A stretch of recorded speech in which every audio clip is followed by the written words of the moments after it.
আগে চোবা চলে নাই হেলথ ইন্স্যুরেন্স মারে নাই এনভেস্টমেন্ট মারে নাই এনভেস্টমেন্ট মারে নাই রায়দা করিকে রায়দা মাসলাম নাই মাসলাম নাই Ketal advertisement policy masna nai financial assistance mar nai financial assistance mar nai financial oro khana nangha kisa lukura wa trika hasil lukura wa saut karon lokko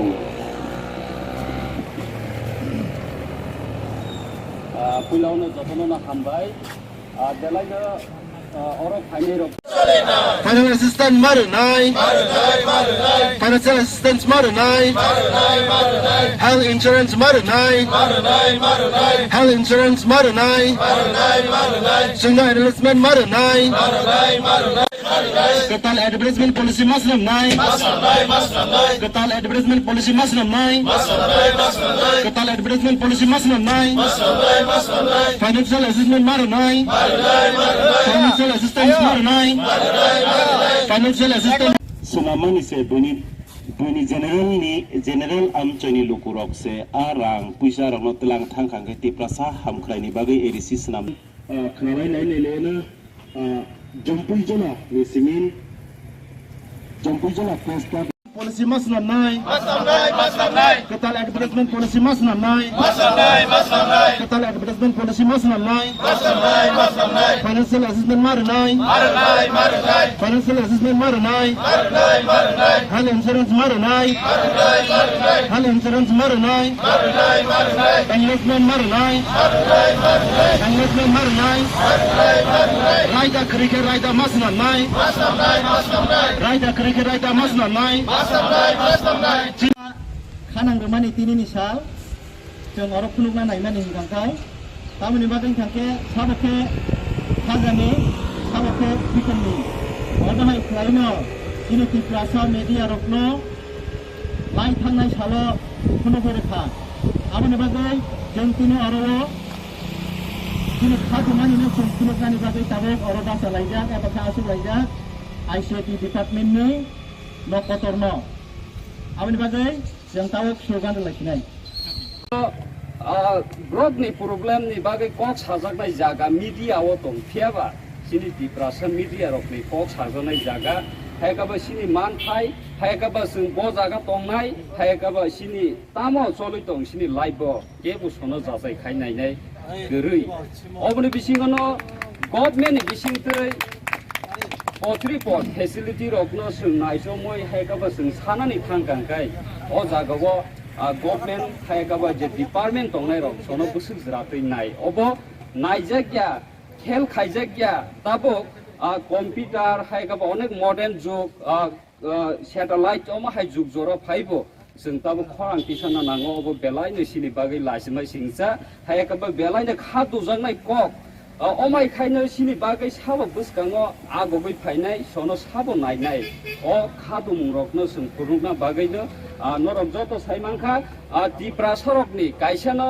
आसाजाकनाय कायसानो जागा थाय अबंखा एडीसी हायगाबा टीटी एडीसी जे मामानि सान थांनाय सिगां बुकिसा पालायखा अरन बिसिंनि अ डिपार्टमेन्ट रगबो जों सानलायखा कयबलाय रैखा जों गोबां मा टक शो लेखा अरन बिसिंगबो सिनि सानमुं रकनो एडभार्टाइजमेन्ट रकनि एडनि पलिसि रक गोबां मा फेसिलिटी रक सनो साक नांयाखाय नरजागै दंमानि बाक्सा बरकनो जों अमायबो खोनाका बाक्सा बरक एनलिस्टेड रिंगिया रकनो बाहायनो एड रिजार्भि दंमानि पत्रिपट अमा हाय सुजुग सुबिदा रिजार्भ दंमानि আজকে আমরা খুমলুং প্রেস ক্লাবের টিটিএডিসির আইসিটি দপ্তরে আজকে আমরা টিপা এবং টিপিএমএ পক্ষ থেকে দুই অর্গানাইজেশনের পক্ষ থেকে আমরা আজকে এখানে গণ অবস্থান বসেছি কারণ ত্রিপুরাদের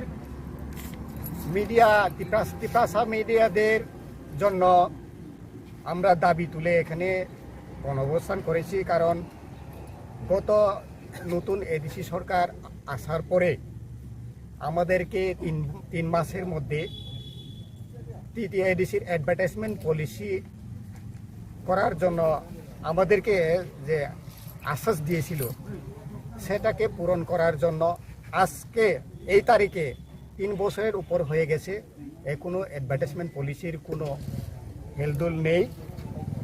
সেটাকে আমাদের যে অ্যাডভার্টাইজমেন্ট পলিসি করার জন্য আমরা আজকে এখানে দাবি করেছি। আমরা আজকে যে গণধর্নার মধ্যে আমরা 11 দফা দাবিতে 11টা আমাদের ডিমান্ড আছে। এই 11টা ডিমান্ডকে নিয়ে আজকে আমরা 1 নম্বর ডিমান্ড হচ্ছে এডিসির নিজস্ব কোনো পলিসি না থাকলে 3 বছর কিভাবে চলছে, কিভাবে খরচ করছে আইসি ডিপার্টমেন্ট? সেটাই আমরা তুলে ধরতে চাই। আপনার যে প্রশ্নের উত্তরটা হচ্ছে, গত কয়েকদিনের আগে টিটিএডিসির তরফ থেকে চারটা কোক বরক যে চ্যানেলগুলিকে হওয়ার কথা দিয়েছে। সেখানে কি হয়েছে, 4টা যে ওয়ার কোটা দিয়েছে সেটা কি সবটাই এনলিস্টেড? সেটা আমরা প্রশ্ন করছি এডিসি গভর্নমেন্ট আইসিটির তরফ থেকে।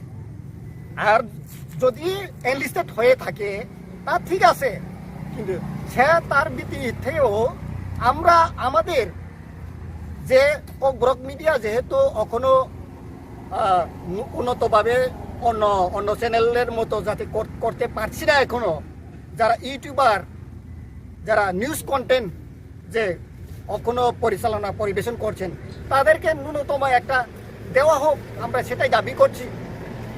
তার মানে আপনাদের অভিযোগ মানে মন গড়া ইচ্ছা মতন চালাচ্ছে ডিপার্টমেন্ট? হ্যাঁ, অবশ্যই। টিটিএডিসি আইসিটি দপ্তর, আমরা যা খবর নিয়ে শুনেছি, কে বা কারা পিউকে ডাইরেকশন দিচ্ছে এই চ্যানেলকে দিতে, কিন্তু এটা কিভাবে হয় সেই জন্যই আজকে আমরা এখানে বাধ্য। আজকে মূলত কোন কোন সংগঠন এবং কোন কোন প্রেস ক্লাব আপনারা এখানে আজকে আমরা 2টা সংগঠন, Tripura photo media association, Tripura indigenous people press association, এই 2 সংগঠনের ডাকে আজকে আমরা এখানে। আর অন্যান্য প্রেস ক্লাব কি রয়েছে? অন্য সারা ত্রিপুরা রাজ্যে আমাদের যে প্রেস ক্লাবগুলো আছে, করবুক প্রেস ক্লাব আছে, Ambassa press club, Hezamara press club, Jirania press club, Jampuijala press club, Ampi press club, এখানে হোয়াই প্রেস ক্লাব, এখানে সবাই আছে আমাদের যারা এই লাইনে যে কাজ করে, মিডিয়াতে যারা কাজ করে, তারা সবাই একত্রিত হয়ে আমরা আজকে এই দাবিটা তুলেছি। আর আমি অ্যাডভার্টাইজমেন্ট পলিসি আমরা যে দাবিটা এটা একটু পড়ে শোনাচ্ছি আপনাকে।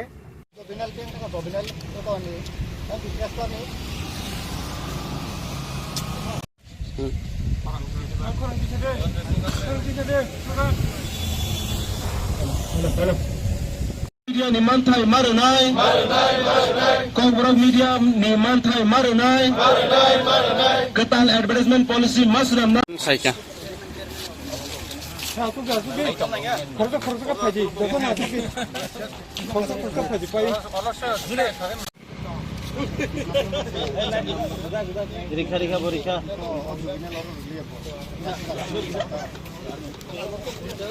रत्न लुकुरकनि कक्न साननि थांगांगांगाय सिनि बागे बेलाय फाइनान्शियल बाहाय प्रब्लेम कसाय थां ओ खरां रत्न ति सानन बागे नसुतिनि के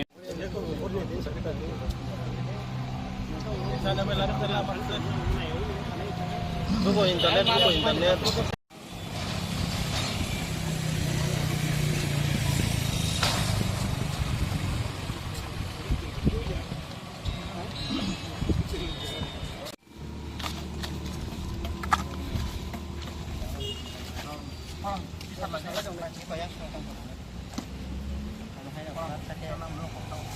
Tamunihmala Tripura Sarok media tamunihmala democracy 4 pillar nishni jago Aage choba chole nai, health insurance mare nai, enlistment mare nai, enlistment mare nai, raida krike raida masna nai, masna nai,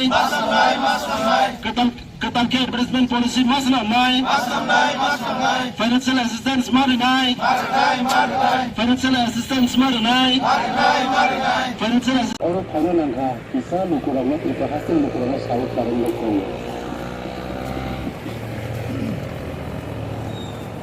Pulau na jotono na hambai, belai na অরো ফাইনে রক Financial assistance maru nai. Financial assistance maru nai. Health insurance maru nai. Health insurance maru nai. Singa enlistment maru nai. Ketal advertisement policy masnam nai. Ketal advertisement policy masnam nai. Ketal advertisement policy masnam nai. Financial assistance maru nai. Financial assistance maru nai. Financial assistance.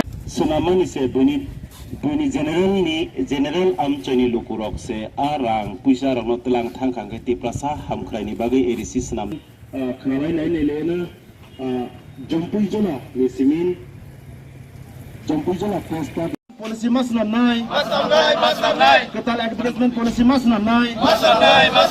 Ketal advertisement policy masnam nai. Financial assistance maru nai. Financial assistance maru nai. Health insurance maru nai. Health insurance maru nai. Enlistment maru nai. Enlistment maru nai. Raida cricket raida masnam nai. Raida cricket raida masnam nai. खानांगौ माने दिनैनि साल जों अरब खुलुमना नायमानि हिंखांखाय तामनि बागै हिंखांखे साबके खाजानि साबके बिखननि अदाहाय खालायनो दिनै Tripura media रखनो लाइ थांनाय साल' खुनु बेरेखा आमनि बागै जों दिनै अरब दिनै खाजोमानिनो जों खुलुमनानि बागै दाबो अरब बासा लायजाक एबा खासु लायजाक आइसिटि डिपार्टमेन्टनि नकटरनो आमनि बागै जों ताव स्लोगान लाखिनाय ब्लकनि प्रब्लेमनि बागै कक साजाकनाय जागा मिडियाव दं फियाबा सिनि त्रिपुरा मिडिया रखनि कक साजानाय जागा हायगाबा सिनि मानथाय हायगाबा जों ब जागा दंनाय हायगाबा सिनि तामो चलि दं सिनि लाइभ केबो सनो जाजाय खायनायनाय गोरै अबनि बिसिङनो गभर्नमेन्टनि बिसिंथै अथ्रिपट फेसिलिटी रखनो जों नायजमै हायगाबा जों सानानै थांगांखाय अ जागाव गभर्नमेन्ट हायगाबा जे डिपार्टमेन्ट दंनाय रक सनो बोसोर जिराखै नाय अब नायजागिया खेल खायजागिया दाबो कम्पिउटार हायगाबा अनेक मडर्न जुग सेटेलाइट अमा हाय जुग जरा फाइबो जों दाबो खरां किसाना नांगौ अब बेलायनो सिनि बागै लाजिमाय सिंजा हायगाबा बेलायनो खादु जानाय कक अमाय खायनो सिनि बागै साबो बुसगाङो आगबै फायनाय सनो साबो नायनाय अ खादु मुरकनो जों फुरुगना बागैनो नरक जत साइमांखा त्रिपुरा सरकनि कायसानो आसाजाकनाय कायसानो जागा थाय अबंखा एडिसि हायगाबा टीटी एडिसि जे मामानि सान थांनाय सिगां बुकिसा पालायखा अरन बिसिंनि अ डिपार्टमेन्ट रगबो जों सानलायखा कयबलाय रैखा जों गोबां मा टक शो लेखा अरन बिसिंगबो सिनि सानमुं रकनो एडभार्टाइजमेन्ट रकनि एडनि पलिसि रक गोबां मा फेसिलिटी रक सनो साक नांयाखाय नरजागै दंमानि बाक्सा बरकनो जों अमाहिबो खोनाका बाक्सा बरक एनलिस्टेड रिंगिया रकनो बाहायनो एड रिजागै दंमानि पत्रि पट अमाहाय सुजुग सुबिदा रिजाग दंमानि আজকে আমরা খুমলুং প্রেস ক্লাবের টিটিএডিসির আইসিটি দপ্তরে আজকে আমরা টিপা এবং টিপিএমএ পক্ষ থেকে দুই অর্গানাইজেশনের পক্ষ থেকে আমরা আজকে এখানে গণধর্নায় গণ অবস্থান বসেছি কারণ ত্রিপুরাসাদের ত্রিপুরা মিডিয়াদের জন্য আমরা দাবি তুলে এখানে গণঅবস্থান করেছি কারণ গত নতুন এডিসি সরকার আসার পরে আমাদেরকে তিন মাসের মধ্যে টিটিএডিসির অ্যাডভার্টাইজমেন্ট পলিসি করার জন্য আমাদেরকে যে আশ্বাস দিয়েছিল সেটাকে পূরণ করার জন্য আজকে এই তারিখে 3 বছরের উপর হয়ে গেছে কোনো অ্যাডভার্টাইজমেন্ট পলিসির কোনো হেলদোল নেই সেটাকে আমাদের যে অ্যাডভার্টাইজমেন্ট পলিসি করার জন্য আমরা আজকে এখানে দাবি করেছি আমরা আজকে যে গণধর্নার মধ্যে আমরা 11 দফা দাবিতে 11টা আমাদের ডিমান্ড আছে এই 11টা ডিমান্ডকে নিয়ে আজকে আমরা এক নম্বর ডিমান্ড হচ্ছে এডিসির নিজস্ব কোনো পলিসি না থাকলে 3 বছর কিভাবে চলছে কিভাবে খরচ করছে আইসি ডিপার্টমেন্ট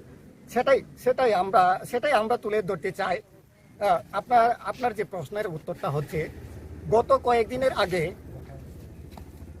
টিটিএডিসির তরফ থেকে চারটা কোক বরক যে চ্যানেলগুলিকে হওয়ার কথা দিয়েছে, সেখানে কি হয়েছে, চারটা যে হওয়ার কথা দিয়েছে সেটা কি সবটাই এনলিস্টেড, সেটা আমরা প্রশ্ন করছি এডিসি গভর্নমেন্টের আইসিটির তরফ থেকে। আর যদি এনলিস্টেড হয়ে থাকে তা ঠিক আছে, কিন্তু সে তার ভিত্তিতেও আমরা আমাদের যে ব্রক মিডিয়া যেহেতু এখনো উন্নতভাবে অন্য চ্যানেলের মতো যাতে করতে পারছি না এখনো, যারা ইউটিউবার, যারা নিউজ কন্টেন্ট যে এখনো পরিবেশন করছেন, তাদেরকে ন্যূনতম একটা দেওয়া হোক। আমরা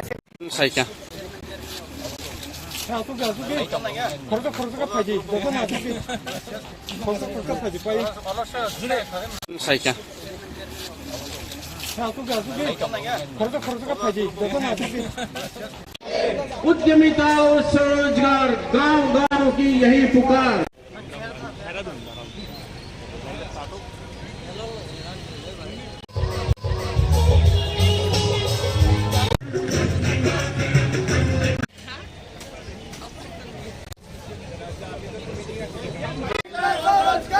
गांव जय स्वदेशी, गांव शहर की एक पुकार।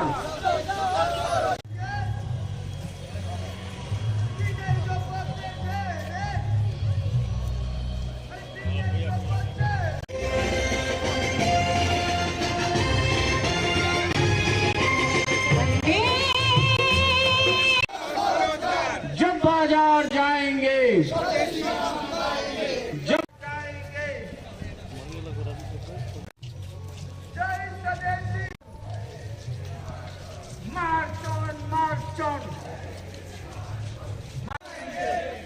जब बाजार जाएंगे, जब बाजार जाएंगे,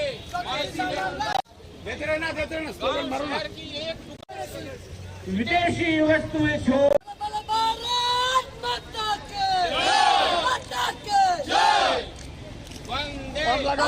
जो है जो देश में पूरे देश में एक स्वावलंबी भारत अभियान चल रहा है, उसमें एक संदेश देना है कि जो हमारे युवा हैं, यूथ हैं, उनको नौकरी लेने वाला नहीं बल्कि जॉब प्रोवाइडर्स बनना है, स्वावलंबी बनना है और स्वरोजगार अपनाना है।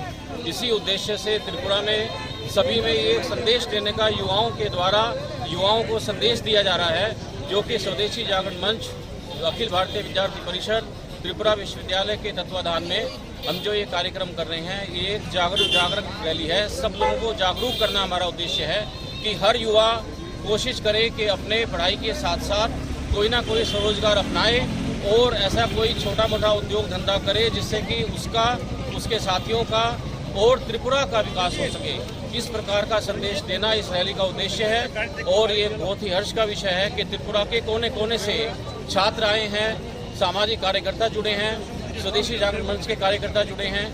और अभी इस रैली के बाद हम नजरुल कला केंद्र में जाकर के एक अवेयरनेस प्रोग्राम, जो कि दिल्ली से जो बड़े नेता लोग जो इस अभियान से जुड़े हुए हैं वो आएंगे।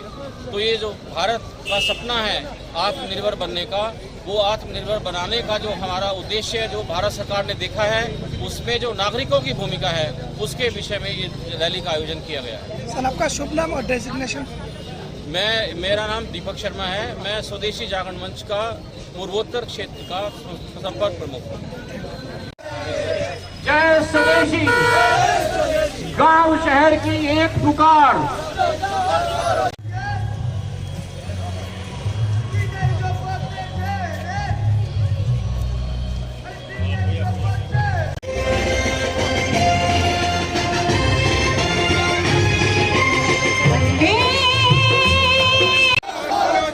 जब बाजार जाएंगे, जब बाजार जाएंगे, सामान स्वदेश जाएंगे, गांव शहर की एक पुकार। जय स्वदेशी। March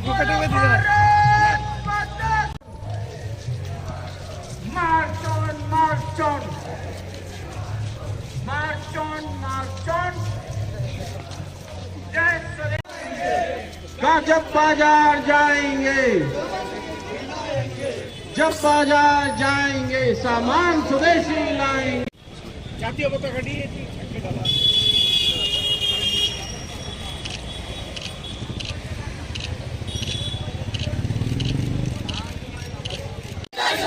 जब बाजार जाएंगे जब बाजार जाएंगे जब बाजार जाएंगे शहर की एक पुकार गांव शहर की एक पुकार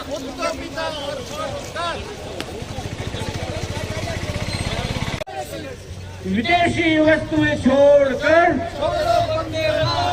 विदेशी वस्तुएं छोड़कर जब बाजार जाएंगे, जब बाजार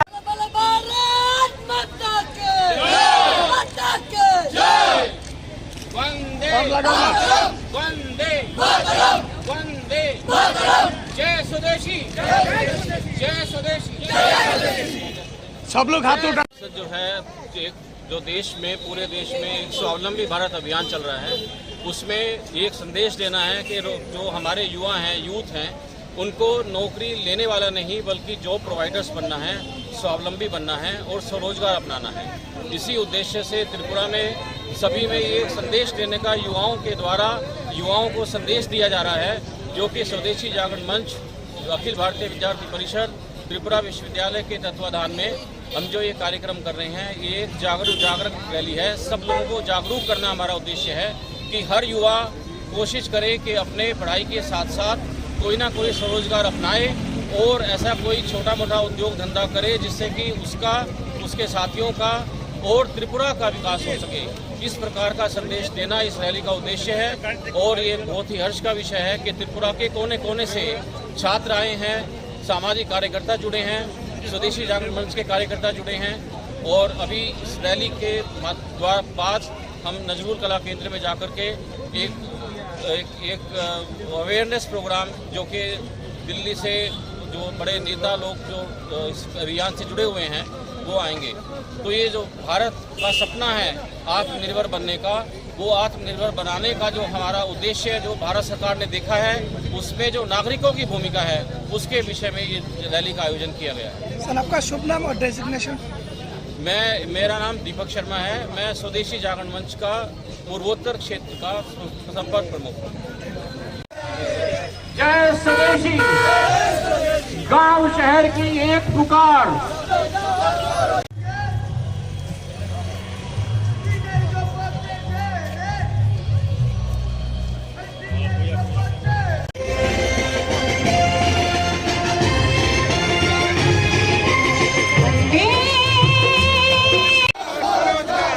बाजार जाएंगे, जब बाजार जाएंगे सामान स्वदेश जाएंगे, गांव शहर की एक पुकार। जय स्वदेशी, जय स्वदेशी।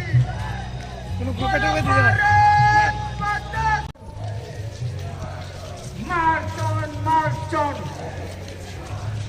March on, march on. जय स्वदेशी। जब बाजार जाएंगे, जब बाजार जाएंगे सामान स्वदेशी लाएंगे।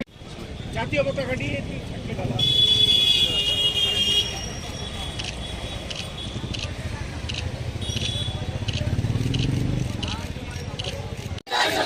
जब बाजार जाएंगे जब बाजार जाएंगे जब बाजार जाएंगे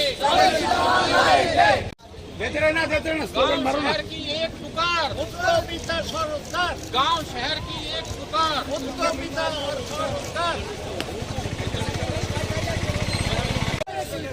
विदेशी वस्तुएं छोड़कर, विदेशी वस्तुएं छोड़कर जब बाजार जाएंगे, जब बाजार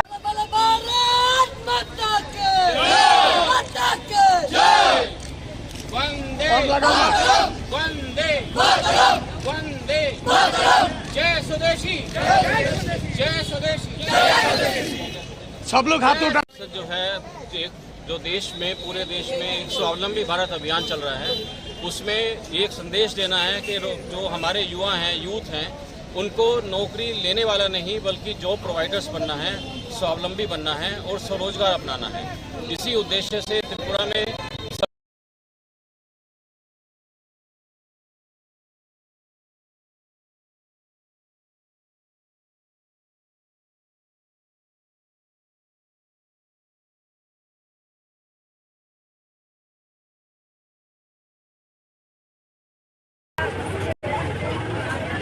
কংগ্রেসের তো ওয়াস্টনগর কেন্দ্রেই দখল ছিল। কংগ্রেস পার্টি সরাই দিছে। ওয়াস্টনগর কেন্দ্রের মানুষ অনেক টাইম পর কংগ্রেসকে ভোট দিচ্ছে। কংগ্রেস পার্টি সিপিএমের কাছে বিক্রি করে দিচ্ছে। এটা আগে বাংলাদেশের মানুষ জানতো না যে সিপিএমের কাছে কংগ্রেস পার্টি বিক্রি হয়ে গেছে। কংগ্রেস পার্টির সিম্বল উদ্রু করে নিচ্ছে, কংগ্রেস পার্টির সাইনবোর্ড উদ্রু করে নিচ্ছে।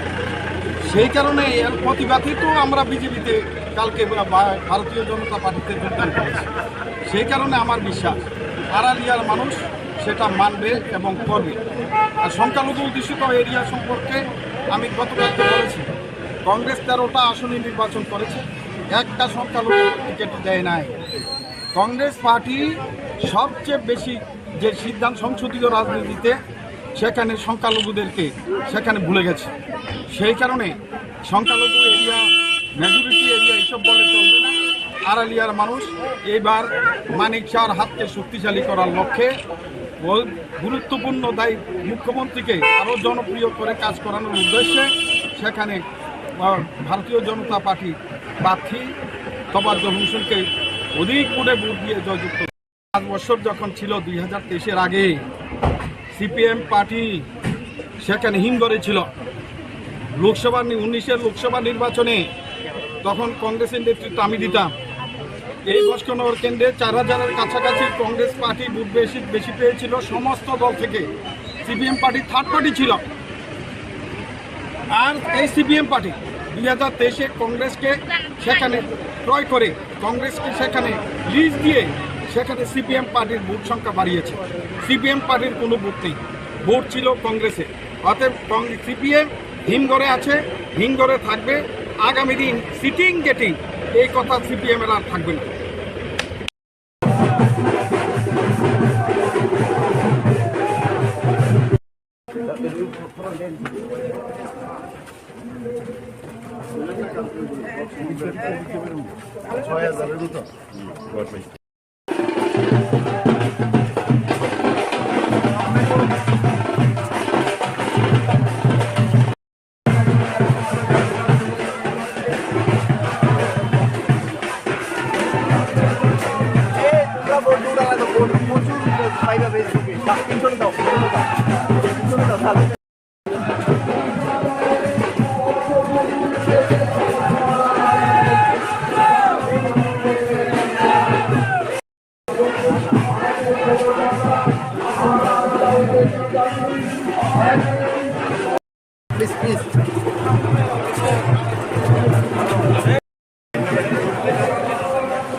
পদযাত্রায় আপনারা অংশগ্রহণ করুন। আমাদের দলের মনোনীত প্রার্থীকে আশীর্বাদ করুন।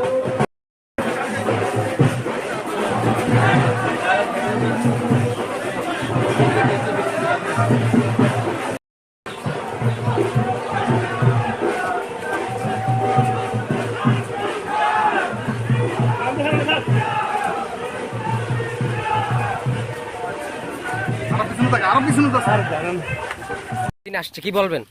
প্রচারে আসছে মুখ্যমন্ত্রী, কারণ আমাদের বিজেপি এমন একটা দল, সেই দলটা কোনো জিনিসকে হালকাভাবে নিচ্ছে না। যার জন্য এখানে উপনির্বাচন হোক আর সাধারণ নির্বাচন হোক, সারা ত্রিপুরা রাজ্যের নয় সারা ভারতবর্ষের নেতৃত্বরা এখানে এসে পৌঁছে গেছেন। কারণ কি আমরা চাই এই জিতটাকে বিপুল ভোটে জিতে আমাদের ভারতীয় জনতা পার্টির সাথে সামিল করতে। এই জন্য আমার মুখ্যমন্ত্রী আসছেন, দিল্লি থেকেও নেতৃত্বরা আসছেন। আর অল্প কয়েকদিন প্রচার কি বুঝছেন আপনার এই আড়ালি এলাকায় একদিন কংগ্রেসের দাপট ছিল, আজকের দিনে আপনারা দেখছেন আজকের দিনে যে প্রচার বা আজকের মানুষের যে সারা, আমার মনে হচ্ছে না যে সিপিএম প্রার্থী তার জামানত নিয়ে ঘরে যেতে পারবে। বিল্লাল মিয়া গতকাল যোগ দিয়েছে, সেই বিষয়ে কি বলবেন? যাতে মানুষ আরো আবর্ভিত। আপনার প্রচারে আজকে লড়াকু কংগ্রেস নেতা আমাদের দলে সামিল হয়েছেন। ভারতীয় জনতা পার্টি সবকা সাথ সবকা বিকাশের সরকারকে বিশ্বাস করে আজকে সবাই দলে দলে আমাদের সাথে আসছে। যার জন্য মানুষের বিশ্বাস এবং ভালোবাসা নিয়ে আজকে বক্সনগরে দেখবেন সিপিএম প্রার্থীকে জামানত জব্দ করে দিয়ে ভারতীয় জনতা পার্টির প্রার্থীকে বিধানসভায় পাঠাবে। আড়ালিয়া পঞ্চায়েত কংগ্রেসের দখলে ছিল, এবার আপনি এখানে বিজেপির হয়ে প্রচার করছেন, কি বলবেন? কংগ্রেসের তো বক্সনগর কেন্দ্রেই দখলই ছিল। কংগ্রেস পার্টি সরাইয়ে দিচ্ছে। বক্সনগর কেন্দ্রের মানুষ অলওয়েজ টাইম ফর কংগ্রেসকে ভোট দিচ্ছে। কংগ্রেস পার্টি সিপিএম এর কাছে বিক্রি করে দিচ্ছে। এটা আগে বাংলাদেশ মানুষ জানতো না যে সিপিএম এর কাছে কংগ্রেস পার্টি বিক্রি হয়ে গেছে। কংগ্রেস পার্টির সিম্বল উড্ডু করে নিচ্ছে, কংগ্রেস পার্টির সাইনবোর্ড উড্ডু করে নিচ্ছে।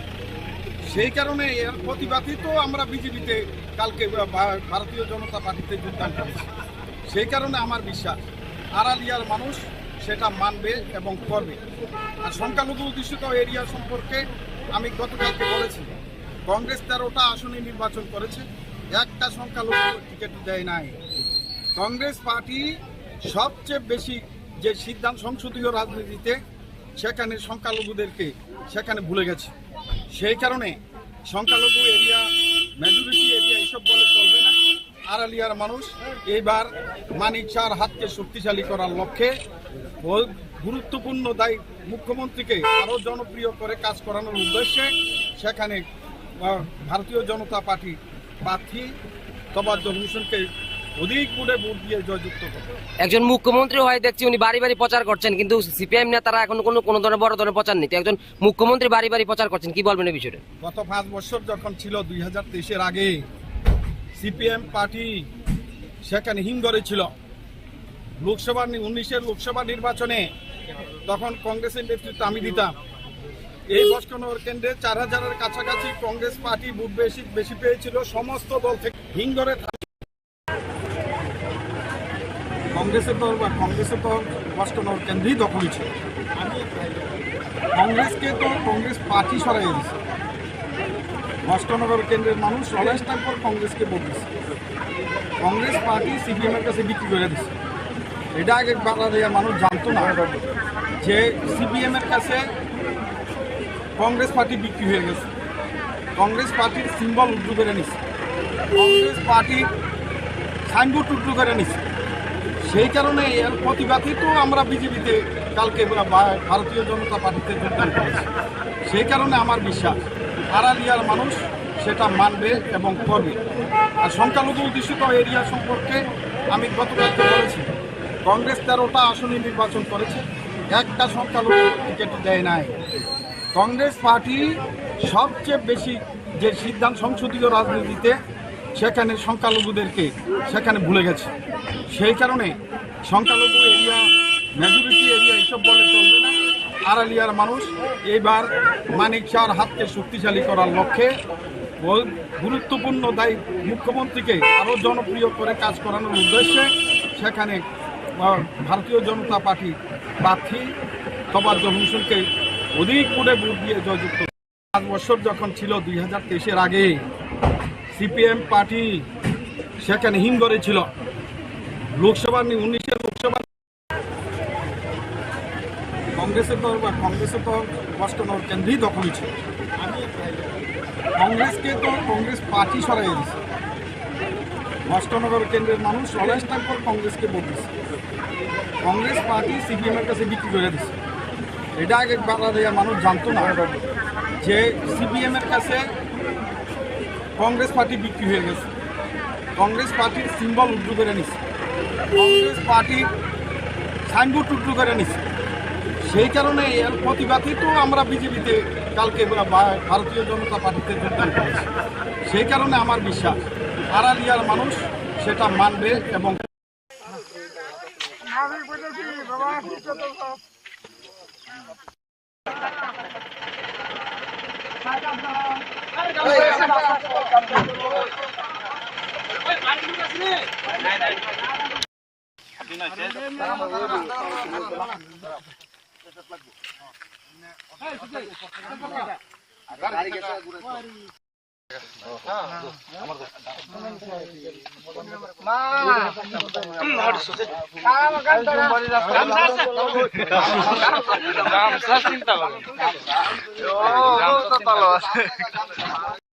ঘটনা আপনারা একটা টেলিফোন আছে যে জুমবাড়ি ওইখানে হাতিয়ে দৌড়ানো গেছে একজন গেছি গিয়ে একজনটা পাইছি কিন্তু মানে ঘাড় কোনো ভাঙি গেছে তা অন্যান্য জায়গা তো কত আছে আমরা নিয়েছি মহাপড়া কোন জায়গাতে হয়েছে ঘটনা?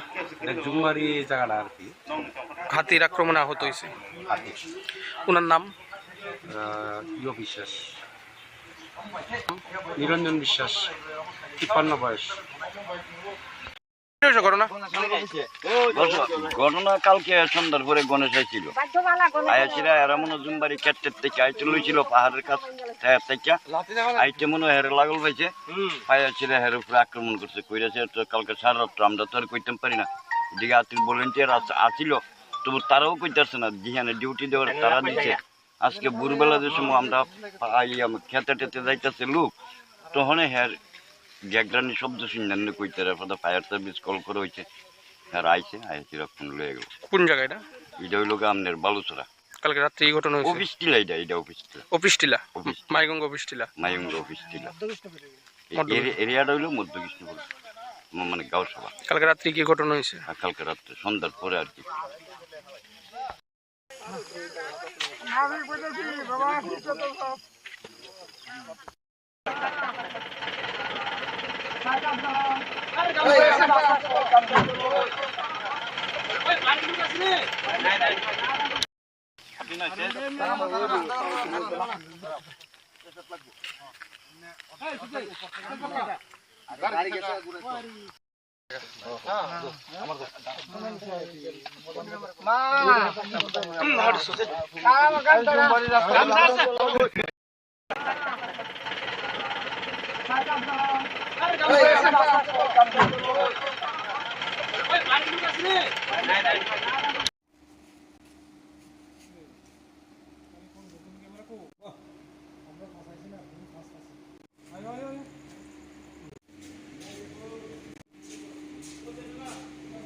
আপনাদের অভিযানটা আজকে স্যার? আজ বিকেল অনুমানিক 5 ঘটিকার সময় আমরা একটি গোপন সূত্রের ভিত্তিতে একটি অভিযান চালাই, নাশা বিরোধী অভিযান। তো এই অভিযানে আমরা 2 জন লোককে আটক করেছি, তারপরে অ্যারেস্টও করেছি এবং তল্লাশি চালিয়ে আমরা 260টি কোট্টা বলা হয় এখানে ভাষায় কোট্টা পেয়েছি, যার পরিমাণ 5 গ্রাম থেকে বেশি আছে। তো তারপর আমরা অ্যারেস্ট করেছি ওই 2 জন। এগুলি কি ড্রাগসটা দিয়ে গেছে? এগুলো ড্রাগসই, হিরোইন, এগুলো হিরোইন। যাদেরকে আপনারা গ্রেপ্তার করেছেন স্যার মূলত তাদের নামগুলি কি ছিল স্যার? তাদের একজনের নাম সুরজ মিয়া চৌধুরী, আরেকজনের নাম আপনার রাজীব সোম। আপনাদের অভিযানটা স্যার কোথায় ছিল আজকে? আমাদের অভিযান ছিল সোনামুড়া, একজনের বাড়ি সোনামুড়া, একজনের বাড়ি আপনার এই মধ্যপাড়া। তো 2 জনে মিলেই ব্যবসা করে। টাউন সোনামুড়াতে আপনার অভিযানটা চালিয়েছেন সুরজ মিয়া চৌধুরী বাড়িতে? সুরজ মিয়া চৌধুরী।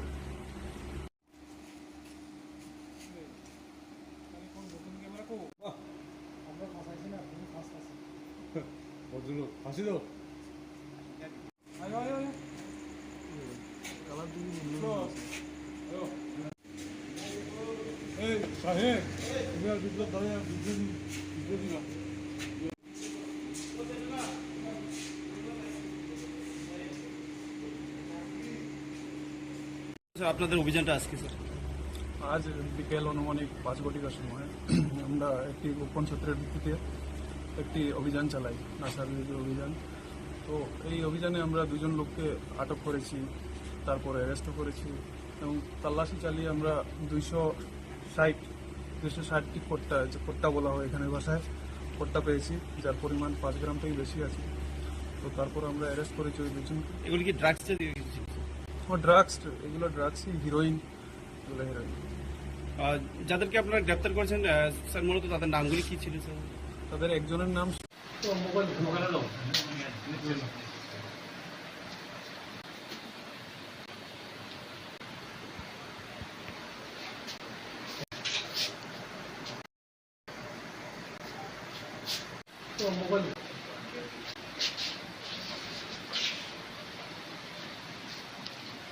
আমরা পিয়ারবাড়ি থানাধীন কমলপুর ইন্দ্রনগর গ্রামে বিএসএফ এবং পুলিশের একটি যৌথ রেড করা হয়। এই রেডে আমরা দীপক দাসের বাড়ি থেকে 70 কেজি গাঁজা উদ্ধার করতে পারি এবং ওকে আমরা অ্যারেস্ট করি। এই পরিপ্রেক্ষিতে আমরা পিয়ারবাড়ি থানাতে মামলা নিয়েছি এবং এই ব্যাপারে আমরা তদন্ত করছি এবং কে কে এর সাথে জড়িত আছে আমরা দেখছি। এবং কালকে আমরা দীপক দাসকে কোর্টে প্রেরণ করব এবং প্রেরণ করে এর সাথে কে কে আরও জড়িত আছে তা আমরা সত্যতা বের করব। আমরা পিয়ারবাড়ি থানাধীন কমলপুর ইন্দ্রনগর গ্রামে বিএসএফ এবং পুলিশের একটি যৌথ রেড করা হয়। এই রেডে আমরা দীপক দাসের বাড়ি থেকে 70 কেজি গাঁজা উদ্ধার করতে পারি এবং ওকে আমরা অ্যারেস্ট করি।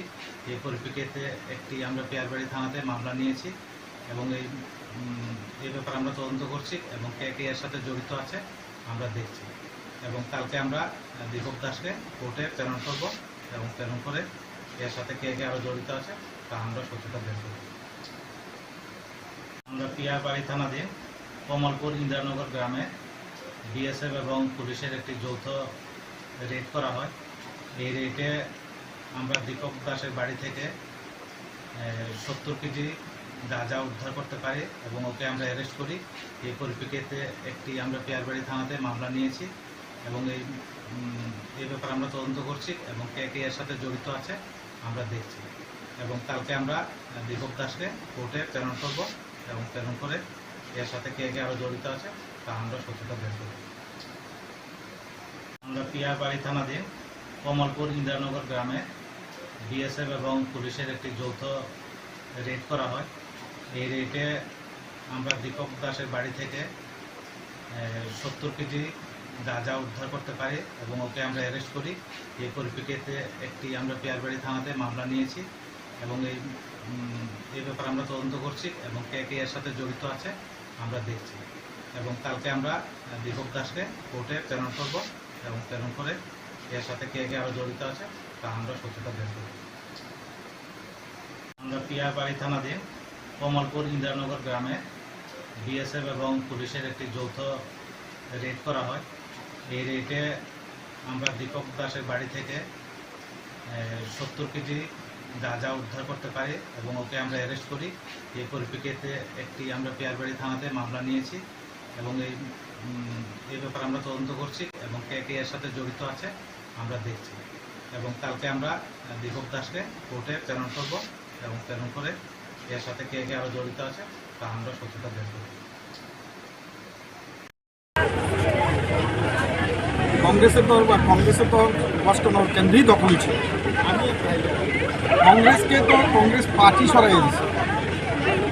অষ্টনগর কেন্দ্রের মানুষ 28 টাকা পর কংগ্রেসকে ভোট দিচ্ছে। কংগ্রেস পার্টি সিপিএমের কাছে বিক্রি করে দিচ্ছে। এটা আগে বাংলাদেশের মানুষ জানতো না যে সিপিএমের কাছে কংগ্রেস পার্টি বিক্রি হয়ে গেছে। কংগ্রেস পার্টির সিম্বল উদ্রু করে নিচ্ছে, কংগ্রেস পার্টির সাইনবোর্ড উদ্রু করে নিচ্ছে। সেই কারণে এর প্রতিবাদই তো আমরা বিজেপিতে কালকে ভারতীয় জনতা কংগ্রেস পার্টি সরাই দিচ্ছে। অষ্টনগর কেন্দ্রের মানুষ 28 টাকা পর কংগ্রেসকে ভোট দিচ্ছে। কংগ্রেস পার্টি সিপিএমের কাছে বিক্রি করে দিচ্ছে। এটা আগে বাংলাদেশের মানুষ জানতো না যে সিপিএমের কাছে কংগ্রেস পার্টি বিক্রি হয়ে গেছে। কংগ্রেস পার্টির সিম্বল উদ্রু করে নিচ্ছে, কংগ্রেস পার্টির সাইনবোর্ড উদ্রু করে নিচ্ছে। সেই কারণে এর প্রতিবাদই তো আমরা বিজেপিতে কালকে ভারতীয় জনতা পার্টিতে যোগদান করেছি। সেই কারণে আমার বিশ্বাস আড়ালিয়ার মানুষ সেটা মানবে এবং করবে। আর সংখ্যালঘু অধ্যুষিত এরিয়া সম্পর্কে আমি গতকালকে বলেছি, কংগ্রেস 13টা আসনে নির্বাচন করেছে, একটা সংখ্যালঘু টিকিট দেয় নাই। কংগ্রেস পার্টি সবচেয়ে বেশি কংগ্রেসের তো অষ্টনগর কেন্দ্রেই দখল ছিল। কংগ্রেস পার্টি সরাইয়ে দিচ্ছে। অষ্টনগর কেন্দ্রের মানুষ অলওয়েজ টাইম পর কংগ্রেসকে ভোট দিচ্ছে। কংগ্রেস পার্টি সিপিএমের কাছে বিক্রি করে দিচ্ছে। এটা আগে বাংলাদেশের মানুষ জানতো না যে সিপিএমের কাছে কংগ্রেস পার্টি বিক্রি হয়ে গেছে। কংগ্রেস পার্টির সিম্বল উদ্যোগ করে নিচ্ছে। কংগ্রেস পার্টির সাইনবোর্ড উদ্যোগ করে নিচ্ছে। সেই কারণে এর প্রতিবাদই তো আমরা বিজেপিতে কালকে ভারতীয় জনতা পার্টিতে যোগদান করেছি। সেই কারণে আমার বিশ্বাস আড়ালিয়ার মানুষ সেটা মানবে এবং করবে। আর সংখ্যালঘু অধ্যুষিত এরিয়া সম্পর্কে আমি গতকালকে বলেছি, কংগ্রেস 13টা আসনে নির্বাচন করেছে, একটা সংখ্যালঘু টিকিট দেয় নাই। কংগ্রেস পার্টি সবচেয়ে বেশি যে সিদ্ধান্ত সংসদীয় রাজনীতিতে সেখানে সংখ্যালঘুদেরকে সেখানে ভুলে গেছে। সেই কারণে সংখ্যালঘু এরিয়া, মেজরিটি এরিয়া এইসব বলে চলবে না। আড়ালিয়ার মানুষ এইবার মানিক শাহর হাতকে শক্তিশালী করার লক্ষ্যে গুরুত্বপূর্ণ দায়ী মুখ্যমন্ত্রীকে আরও জনপ্রিয় করে কাজ করানোর উদ্দেশ্যে সেখানে ভারতীয় জনতা পার্টি প্রার্থী তবাজ্জল হোসেনকে অধিক ভোটে ভোট দিয়ে জয়যুক্ত করে। 5 বছর যখন ছিল 2023-এর আগে সিপিএম পার্টি সেখানে হিমঘরে ছিল। 19-এর লোকসভা নির্বাচনে তখন কংগ্রেসের নেতৃত্ব আমি দিতাম। এই বস্কনগর কেন্দ্রে 4000-এর কাছাকাছি কংগ্রেস পার্টি ভোট বেশি পেয়েছিল সমস্ত দল থেকে। সিপিএম পার্টি থার্ড পার্টি ছিল। আর এই সিপিএম পার্টি 2023-এ কংগ্রেসকে সেখানে ক্রয় করে, কংগ্রেসকে সেখানে লিজ দিয়ে সেখানে সিপিএম পার্টির ভোট সংখ্যা বাড়িয়েছে। সিপিএম পার্টির কোনো ভোট নেই, ভোট ছিল কংগ্রেসে। অতএব সিপিএম হিমঘরে আছে, হিমঘরে থাকবে। আগামী দিন সিটিং গেটিং এই কথা সিপিএমের আর থাকবে না। আড়ালিয়া পঞ্চায়েত কংগ্রেসের দখলে ছিল, এবার আপনি এখানে বিজেপির হয়ে প্রচার করছেন, কি বলবেন? কংগ্রেসের তো বস্কনগর কেন্দ্রেই দখলে ছিল। কংগ্রেস পার্টি সরাইয়ে দিচ্ছে। বস্কনগর কেন্দ্রের মানুষ অলওয়েজ টাইম পর কংগ্রেসকে ভোট দিচ্ছে। কংগ্রেস পার্টি সিপিএমের কাছে বিক্রি করে দিচ্ছে। এটা আগে বাংলাদেশের মানুষ জানতো না যে সিপিএমের কাছে কংগ্রেস পার্টি বিক্রি হয়ে গেছে। কংগ্রেস পার্টির সিম্বল উদ্যোগ করে নিচ্ছে। কংগ্রেস পার্টির সাইনবোর্ড উদ্যোগ করে নিচ্ছে। সেই কারণে এর প্রতিবাদই তো আমরা বিজেপিতে কালকে ভারতীয় জনতা পার্টিতে যোগদান করেছি। সেই কারণে আমার বিশ্বাস আড়ালিয়ার মানুষ সেটা মানবে এবং করবে। আর সংখ্যালঘু অধ্যুষিত এরিয়া সম্পর্কে আমি গতকালকে বলেছি, কংগ্রেস 13টা আসনে নির্বাচন করেছে, একটা সংখ্যালঘু টিকিট দেয় নাই। কংগ্রেস পার্টি সবচেয়ে বেশি যে সিদ্ধান্ত সংসদীয় রাজনীতিতে সেখানে সংখ্যালঘুদেরকে সেখানে ভুলে গেছে। সেই কারণে সংখ্যালঘু এরিয়া, মেজরিটি এরিয়া এইসব বলে চলবে না। আড়ালিয়ার মানুষ এইবার মানিক শাহর হাতকে শক্তিশালী করার লক্ষ্যে গুরুত্বপূর্ণ দায়ী মুখ্যমন্ত্রীকে আরও জনপ্রিয় করে কাজ করানোর উদ্দেশ্যে সেখানে ভারতীয় জনতা পার্টি প্রার্থী তবাজ্জল হোসেনকে অধিক ভোটে ভোট দিয়ে জয়যুক্ত করে।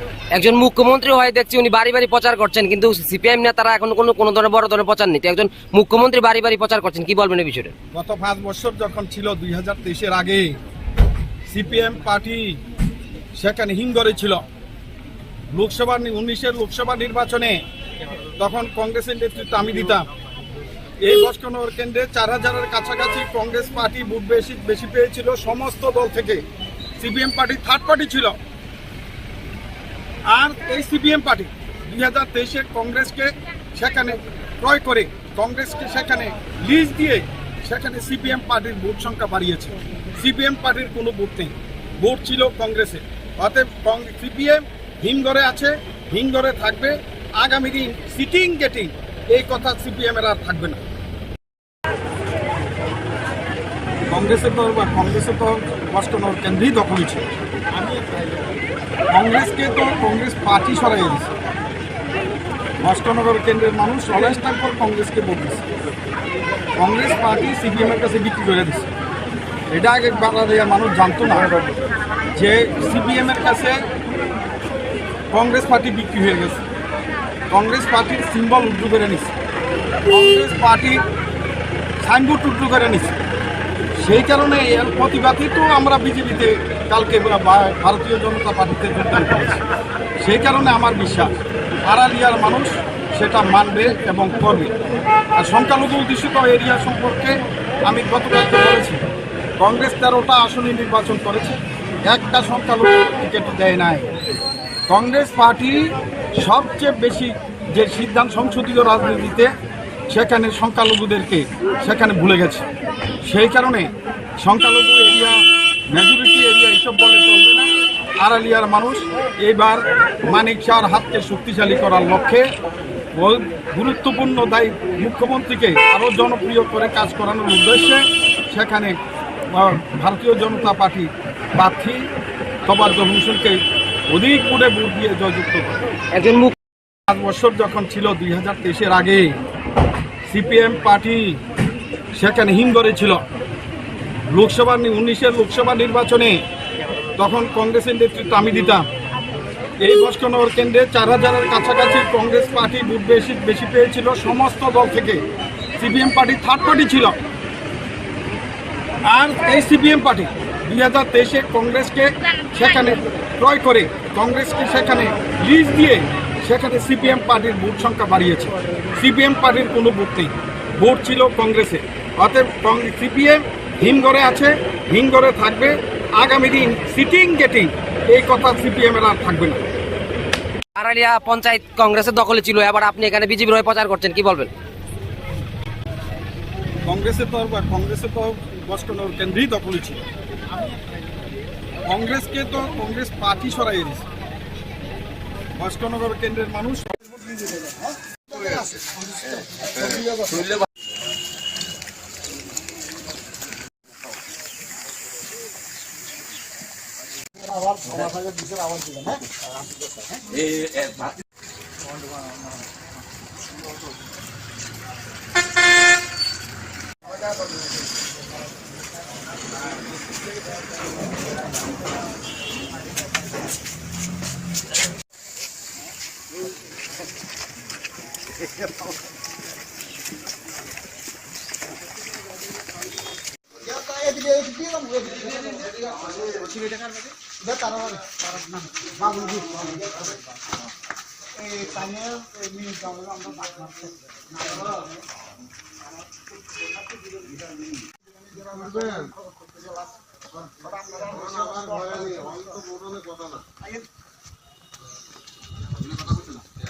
কি কইছে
তারা ক্ষমতা হারানোর ভয়ে এই উন্নয়নমূলক কাজগুলো তারা করবে।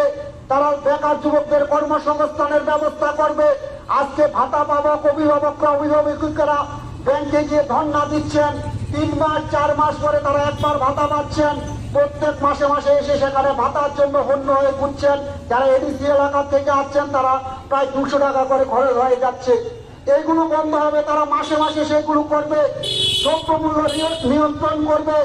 রেশনিং ব্যবস্থায় আপনারা দেখছেন কিছু এক ধরনের রেশন উঠিয়ে দিয়েছে, এখন শুধুমাত্র ফি দিচ্ছেন এবং আগামী লোকসভা নির্বাচনের পরে বলে সেটা উঠিয়ে দেবেন। অর্থাৎ তারা যে অপকর্মগুলো করছে, রাস্তাঘাট সংস্কার করছে না, শুধু দুর্নীতি আর দুর্নীতি করছে, মন্ডলের নেতারা আঙুল ফুলে কলা গাছ হয়ে যাচ্ছে, সেটা আপনারা উপলব্ধি করতে পারছেন। তারা শুধু গল্প শোনায়, ঘর দিয়েছেন, আজকে ঘরের কি অবস্থা আপনারা দেখছেন। একটা ঘরটাই তো বিষয় না, আজকে যুবকদের, আপনার পরিবারের বেকার যুবকদের কর্মসংস্থানের প্রশ্ন, সেই বিষয়টা আপনারা দেখবেন। তাই আমাদের এখানে রাজ্য নেতৃত্ব আছে, ওনারা আলোচনা করবেন।